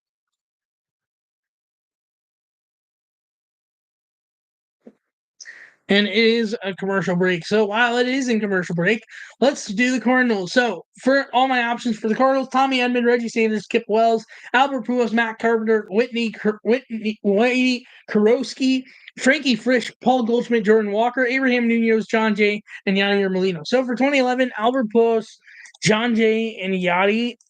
For 2023, Tommy Edmond, Paul Goldschmidt, and Jordan Walker. Carpenter was not a Pirate. Reggie Sanders was. Let's honestly see how this goes with the rest. 2011, 2023 are fully correct after just flip Kurowski and Wells. And then I am fully correct. There we go. A walk-off double. So the correct answers for the Cardinals, three-time All-Star with the Cardinals, Frankie Frisch, Matt Carpenter, Yadier Kurowski. 2011 top 5 in hits, Albert Pujols, John Jay, Yadier Molina. 2023 top 5 in hits, Tommy Edmond, Paul Goldschmidt, Jordan Walker. And played for the Pirates, Abraham Nunez, Reggie Sanders, and Kip Wells. We have 4 teams left. For the Rays, Harold Ramirez, Sean Rodriguez, Johnny Damon, Matt Joyce, Casey Kochman, Evan Longoria, Carl Crawford, Isaac Perez, John Jaso, David Price, Randy Rosarena, Ben Zobrist. I have a feeling Johnny Damon's going to be in the 2011 top 5 hits, given he was a part of that team. I'm going to say then Zobrist as well in Longoria. 2023, I'm going to say Paredes, Rosarena, and Harold Ramirez. Crawford did not play for the Pirates. Sean Rodriguez did. Matt Joyce, I think, did play for the Pirates. John Jaso definitely did. I might have a walk-off homer here. I do not. Just flip Kochman and Longoria, and I have a walk-off double instead. So the full correct answers for the Rays, but now 3 teams left. David Price, Carl Crawford, and Evan Longoria for 3-time All-Star for the Rays. 2011 top 5 in hits, Johnny Damon, Ben Zobrist, Casey Kochman. 2023 top 5 in hits, Randy Rosarena, Isaac Perez, and Harold Ramirez. And played for the Pirates, John Jaso, Sean Rodriguez, and Matt Joyce. Now back from commercial break. So by the next commercial break, we will do Rangers. We have Rangers, Blue Jays, and Nationals left. What a game! What a story this game is. Notre Dame is still in it.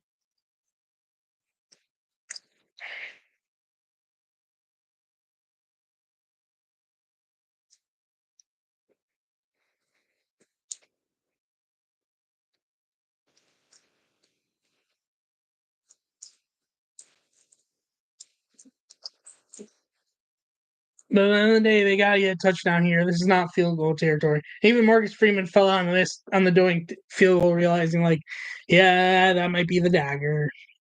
So now 1st and 10 for Notre Dame from their own 20-yard line. 6:25, all 3 timeouts. Ohio State has 2 timeouts. Leonard with a man in the backfield. To his left, takes a snap back to throw, looking, pressure looming, throws, is caught, and gets down quickly after getting the first down, getting it out to Bo Collins for the first down. 1st and 10 now, at the 31-yard line for Notre Dame. Leonard takes a snap with Love in the backfield, throws, caught to Darrell Evans, gets a few yards and gets out of bounds right around the 40-yard line. A few yards still short of the first down. Mitchell Evans, yeah. And I'll bring up second down. Second down at 6, 5:50 left in the game. During overtime. Leonard. Love in the backfield with Leonard. Takes a snap, back to throw, looking, pressure looming, throws. It's caught by Levens, and he gets a first down into Ohio State territory right around the 30-yard line. And all of a sudden, Notre Dame's getting some momentum here. First down around 10 in around the 30-yard line. From the 31-yard line, Leonard, the man in the backfield, takes the snap, back to throw, looking, pressure looming, escaping pressure, and he is sacked. It is JT Tuimoloau and Ty Hamilton on the sack. A loss of a few yards, though Tui is a bit shaken up on the play. A big-time sack for Ohio State. I'll bring up second down and long. Tui got in there with Ty Hamilton for the sack, a huge sack for the defense, and backs him up a few more yards.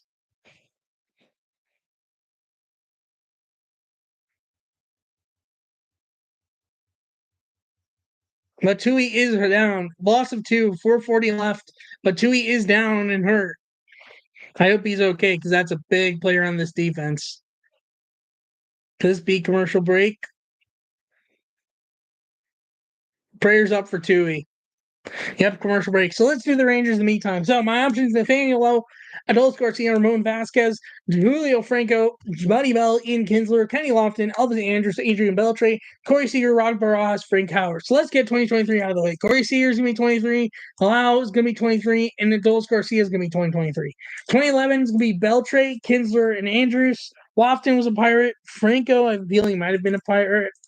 Let's submit this and see how this goes. So 2011 and 2023 are fully correct. Franco and Vasquez, I flipped, and now everything is fully correct, and I get a walk-off double. So the correct answers for the Rangers: three-time All-Star with the Rangers, Buddy Bell, Frank Howard, Julio Franco, 2011 top 5 in hits, Adrian Beltre, Elvis Andrews, Ian Kinsler, 2023 top 5 in hits, Corey Seager, Nathaniel Lowe, Adolis Garcia, and playing for the Pirates, Kenny Lofton, Rob Barajas, and Ramon Vasquez. Now 2 teams left, the Blue Jays and the Nationals.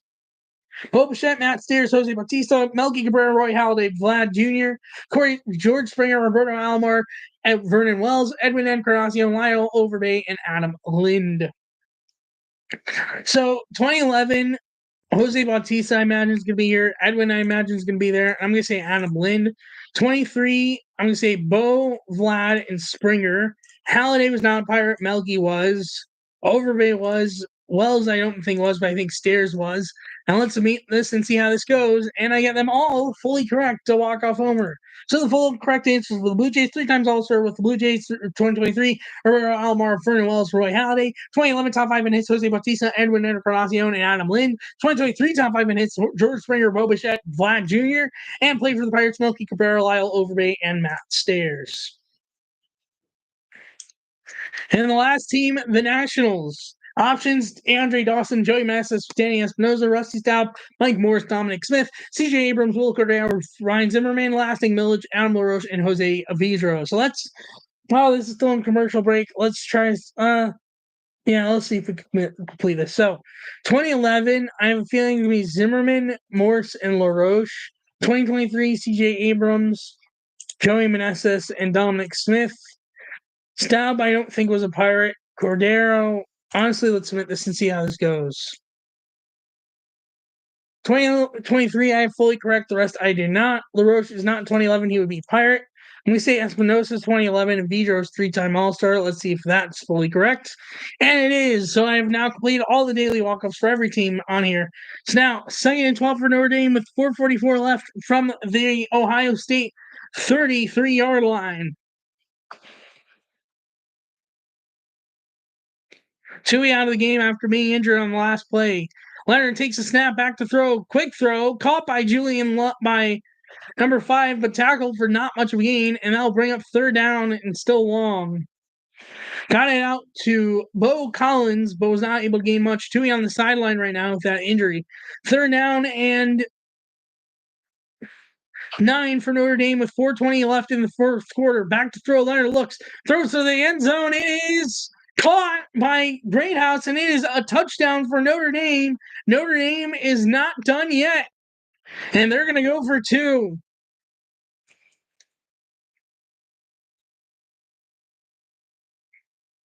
Which, if they get the 2-point conversion, it would make it that a touchdown and 2-point conversion would tie the game. But if they don't get the 2, then no matter what, touchdown and 2-point conversion or not 2-point conversion would not tie the game. So here we go. Big 2-point conversion here with 4:15 left in the fourth quarter. Notre Dame not done yet.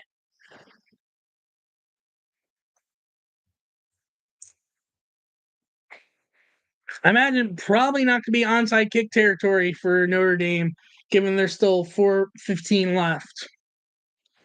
Leonard under center, or not under center, with Price in the backfield. Takes the snap, pitches it out to number 6, who throws it off to the end zone to number 5, and they get the 2-point conversion. Pass from Faison to Bo Collins, and all of a sudden it's now an 8-point game with 4:15 left in this game. Notre Dame is not done yet.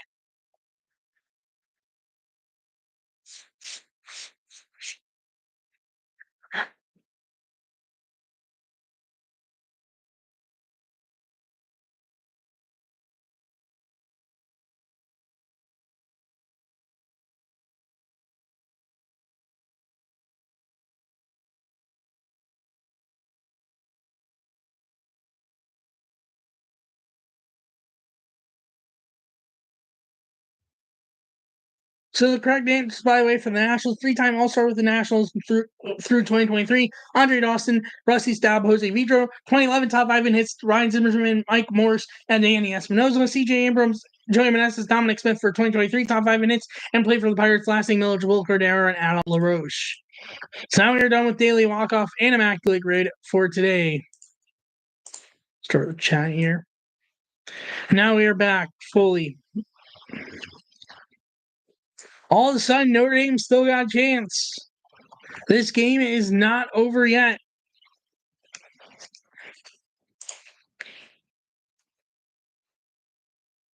Are they about to onside kick it? No, they squib kick it. Ohio State recovers it around their own 20 and will be down around the 22-yard line. And that's where Ohio State will start. Travion Henderson, the one that recovered the kickoff, but didn't do much. Ohio State needs to get something going on this drive and cannot give Notre Dame the football back, or Notre Dame will have a chance to tie this game. Big drive here for the Ohio State offense and the Notre Dame defense. 4:10 left in this game. Notre Dame has all 3 timeouts left. Ohio State only has 2 timeouts left.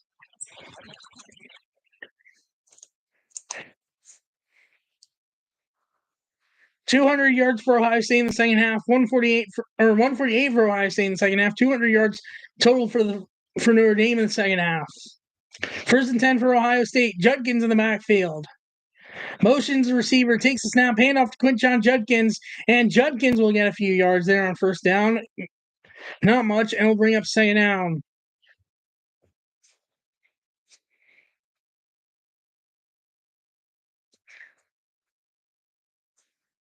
Second down and 7 for Ohio State offense after gain of 3 on first down. Howard with an empty backfield on second down. Oh, no, wait, sorry. No, I had Judkins in the backfield. I didn't see him at first.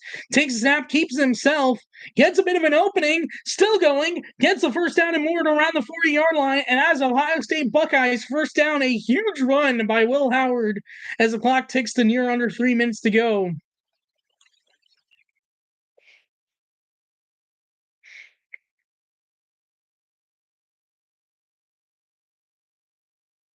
Huge first down for Ohio State. And an injury for Notre Dame.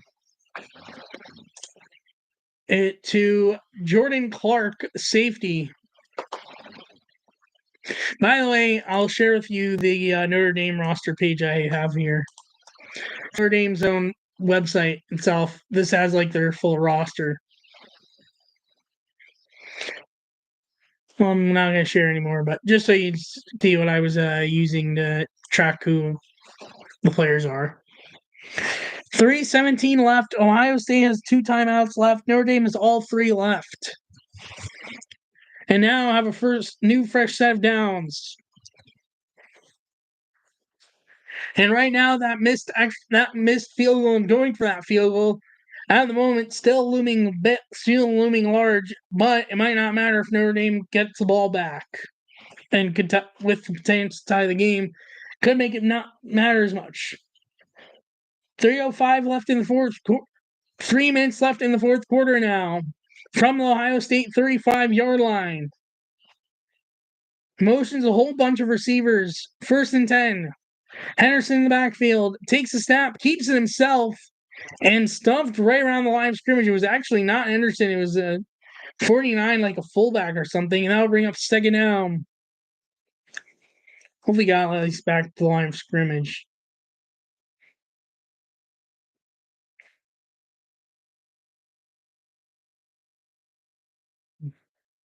I think he did, but we'll see.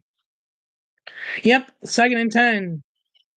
And timeout Notre Dame, their first timeout of the game, or of the half. They still have 2 left.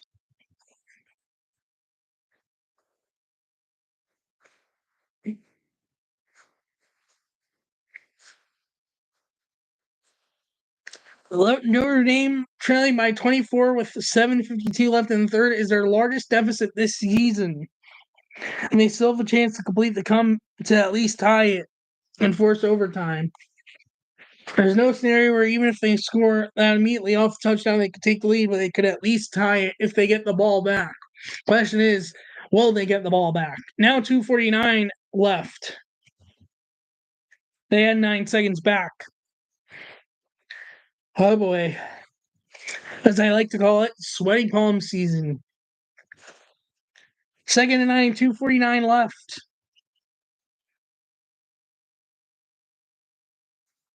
Henderson in the backfield with Will Howard.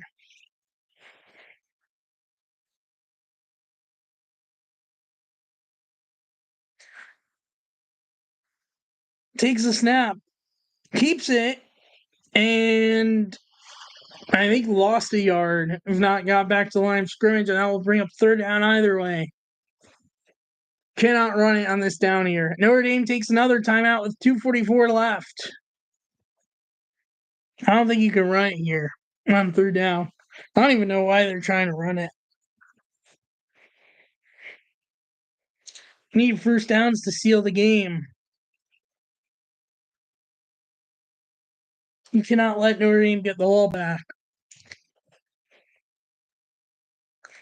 Third down 11, he actually did lose a yard. Oh boy.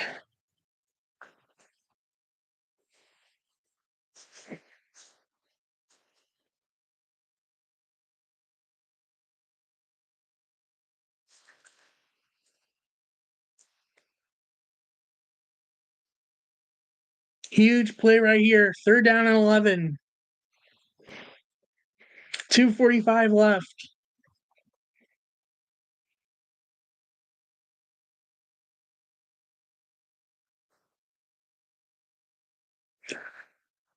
Henderson in the backfield. But I imagine it's got to be a pass play. Howard takes the snap back to throw, looking, throws. A huge catch by Jeremiah Smith into Notre Dame territory right around the red zone. A big play by a freshman in the national championship game, putting them now in Notre Dame territory. And that is a big play by Ohio State. And now they have a chance to add to this lead. Jeremiah Smith, when you need him most, comes up clutch. Huge play for Ohio State.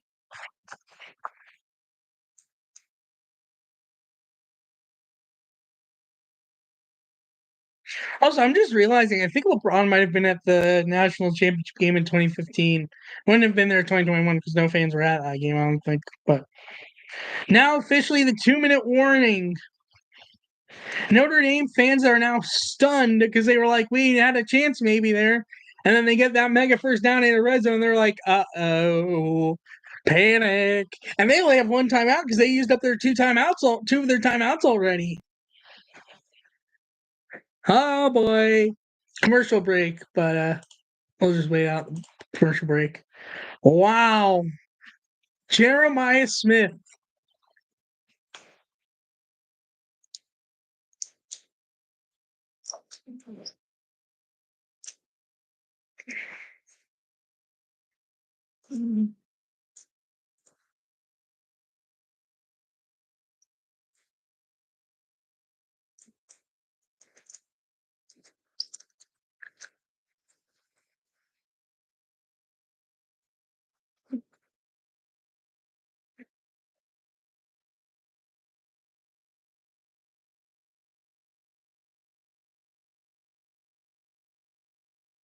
Wow.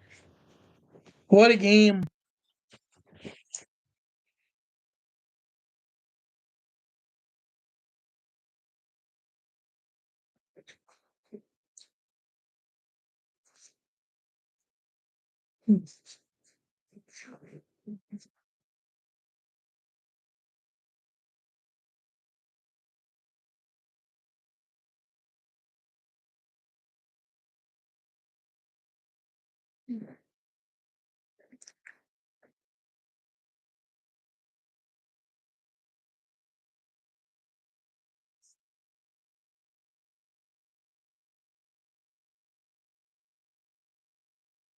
Another Fansville lab.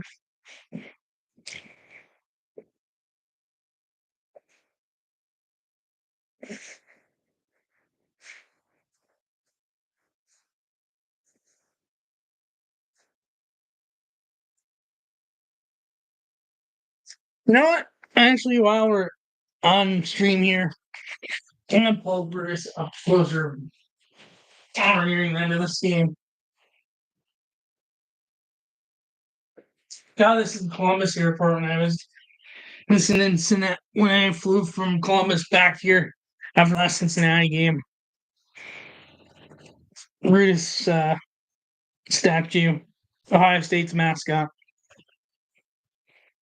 Let's see. Yeah, barely in view. Come in here. Keep it off of my live so less of a chance to fall. All right, here we go. Back from the 2-minute warning.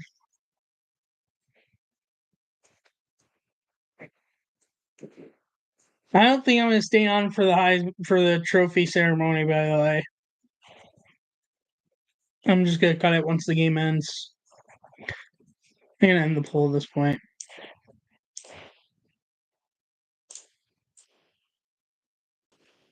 First and goal now. 2-minute warning. Around at the 10-yard line. Takes a snap. Handoff to Quinshon Judkins, and play immediately blown dead with a flag. And it's false start.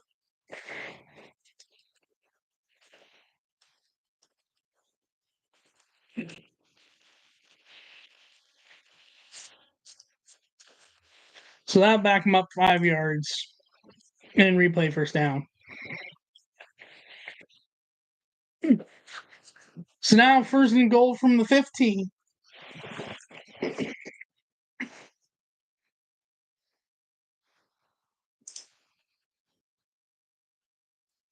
Will Howard takes the snap, handoff to Judkins once again, who will gain like a yard or two, now bring up second and goal from like the 14 or 13.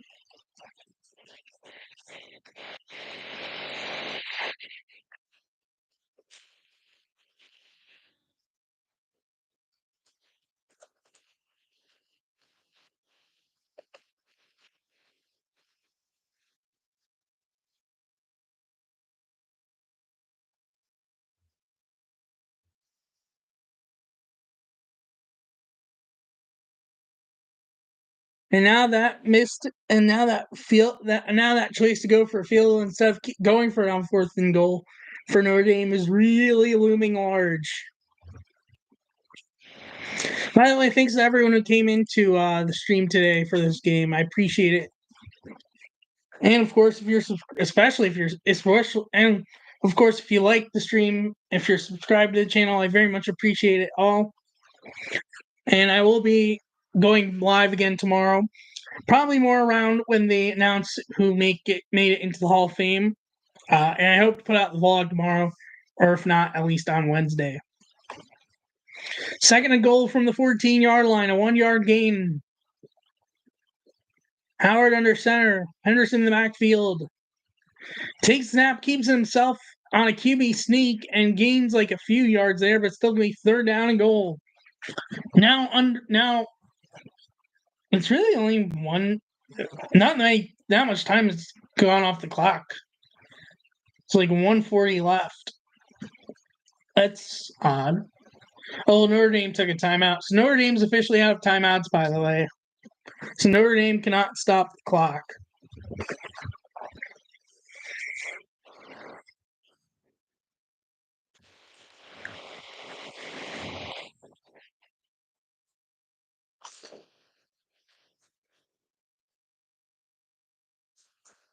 I'm realizing probably shouldn't be by the mic so it doesn't block my audio.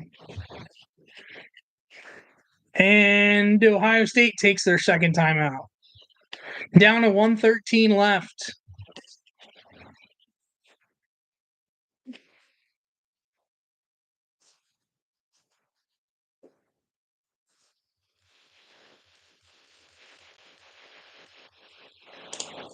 What a game.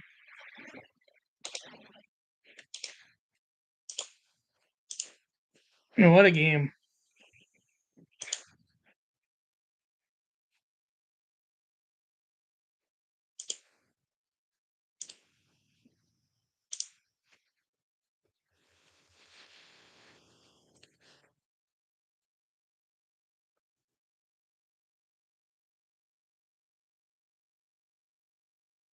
Crazy to say that Ohio State's close to winning the national championship in a year where they lost to Michigan. That's probably going to be a first in Ohio State history, winning the national championship even though they lost to Michigan. Then again, I don't know that for sure, but I imagine they probably haven't won the championship before in a year where they lost to Michigan. Third and goal, Henderson in the backfield. Howard motions the receiver, takes a snap, hand up, keeps it himself, and brought down for a loss by Notre Dame. I imagine they're probably just going to bring out the field goal unit at this point, but they can at least drain the clock down because Notre Dame does not have a timeout unless they're going to go for it. I mean, I guess then again, you'd be putting Notre Dame in like a bad spot if they don't get it, but I don't know if I'd go for it. That's gutsy. Unless they're just trying to drain the clock down and then call a timeout and then go for a field goal. That could be. Playcock's down to 10-9 already, so I have a feeling that it's just probably just draining the clock. And there we go. Oh, Ryan Day calls his final timeout, and yep, Fielding's going out for a field goal. So, and field goal basically would put it out of reach, even if Notre Dame were to get a touchdown in a 2-point conversion. Had 6 block kicks this season. Wow.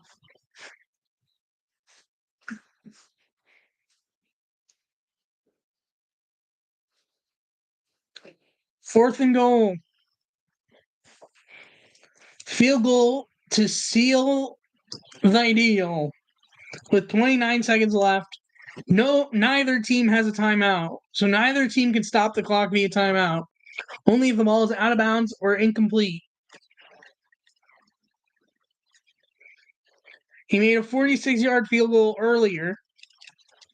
Notre Dame's kicker had a much closer field goal earlier and had it doink.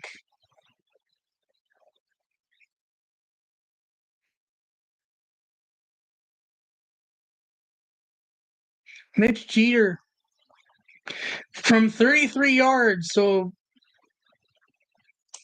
farther than Mitch Jeter's kick that he missed. Snap good, hold us down, kick is up on its way, and it is good.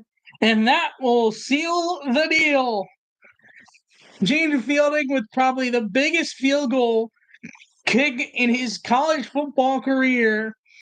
That pretty much seals the deal.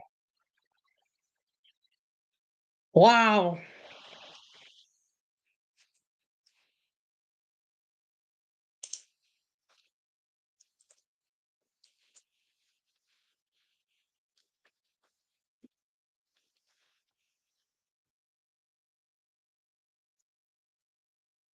And that missed field goal is looming really large. And that field goal choice to go for field goal instead of going for it on 4th and goal is looming really large right now for Notre Dame. And Marcus Freeman is going to be slaughtered by Fighting Irish fans, and he knows it. A great season for Notre Dame. Get to the national championship, and yet make one controversial decision that pretty much cost them in the end. Well, we still have 26 seconds left to play, so Notre Dame will still get the ball back. 445 total yards for Ohio State, only 293 for Notre Dame, which fact they're not even over 300 yards total is crazy. By the way, at this point, unless Notre Dame scores before the end of the game, Ohio State covers. And let's go through the back of the end zone for a touchback. 26 seconds, no timeouts for either team from the 25. Can Notre Dame get much at all to close out this game?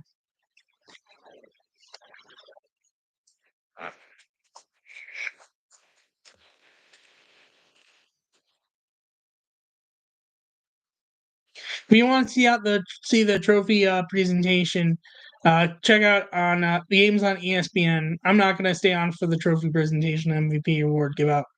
I have stuff to do tonight, so I'm not staying on for it. If you want to check it out, it'll be on ESPN. 1st and 10 now from their own 25, 26 seconds left. Liner takes the snap, back to throw, looking.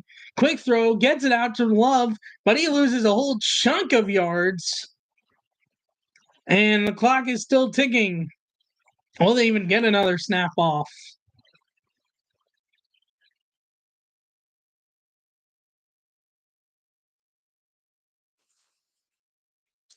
No, they won't.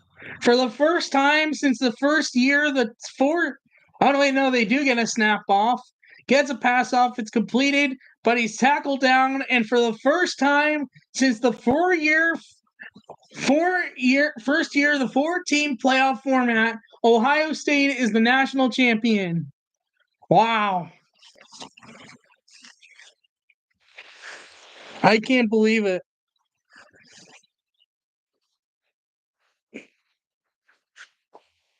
Wow. Well, thanks you guys for watching this stream. If you're new to YouTube, leave a like, hit the subscribe button, leave a notification button so notify when I go live and post a video. I will not be putting this on audio because it's really just more video. Thank you so much for watching, and I will see you in tomorrow for tomorrow's episode. Let's see, what episode is it? I haven't written down notes for the episode now. I don't know if I'm really going to, so let's see. It is going to be episode, let's see, 1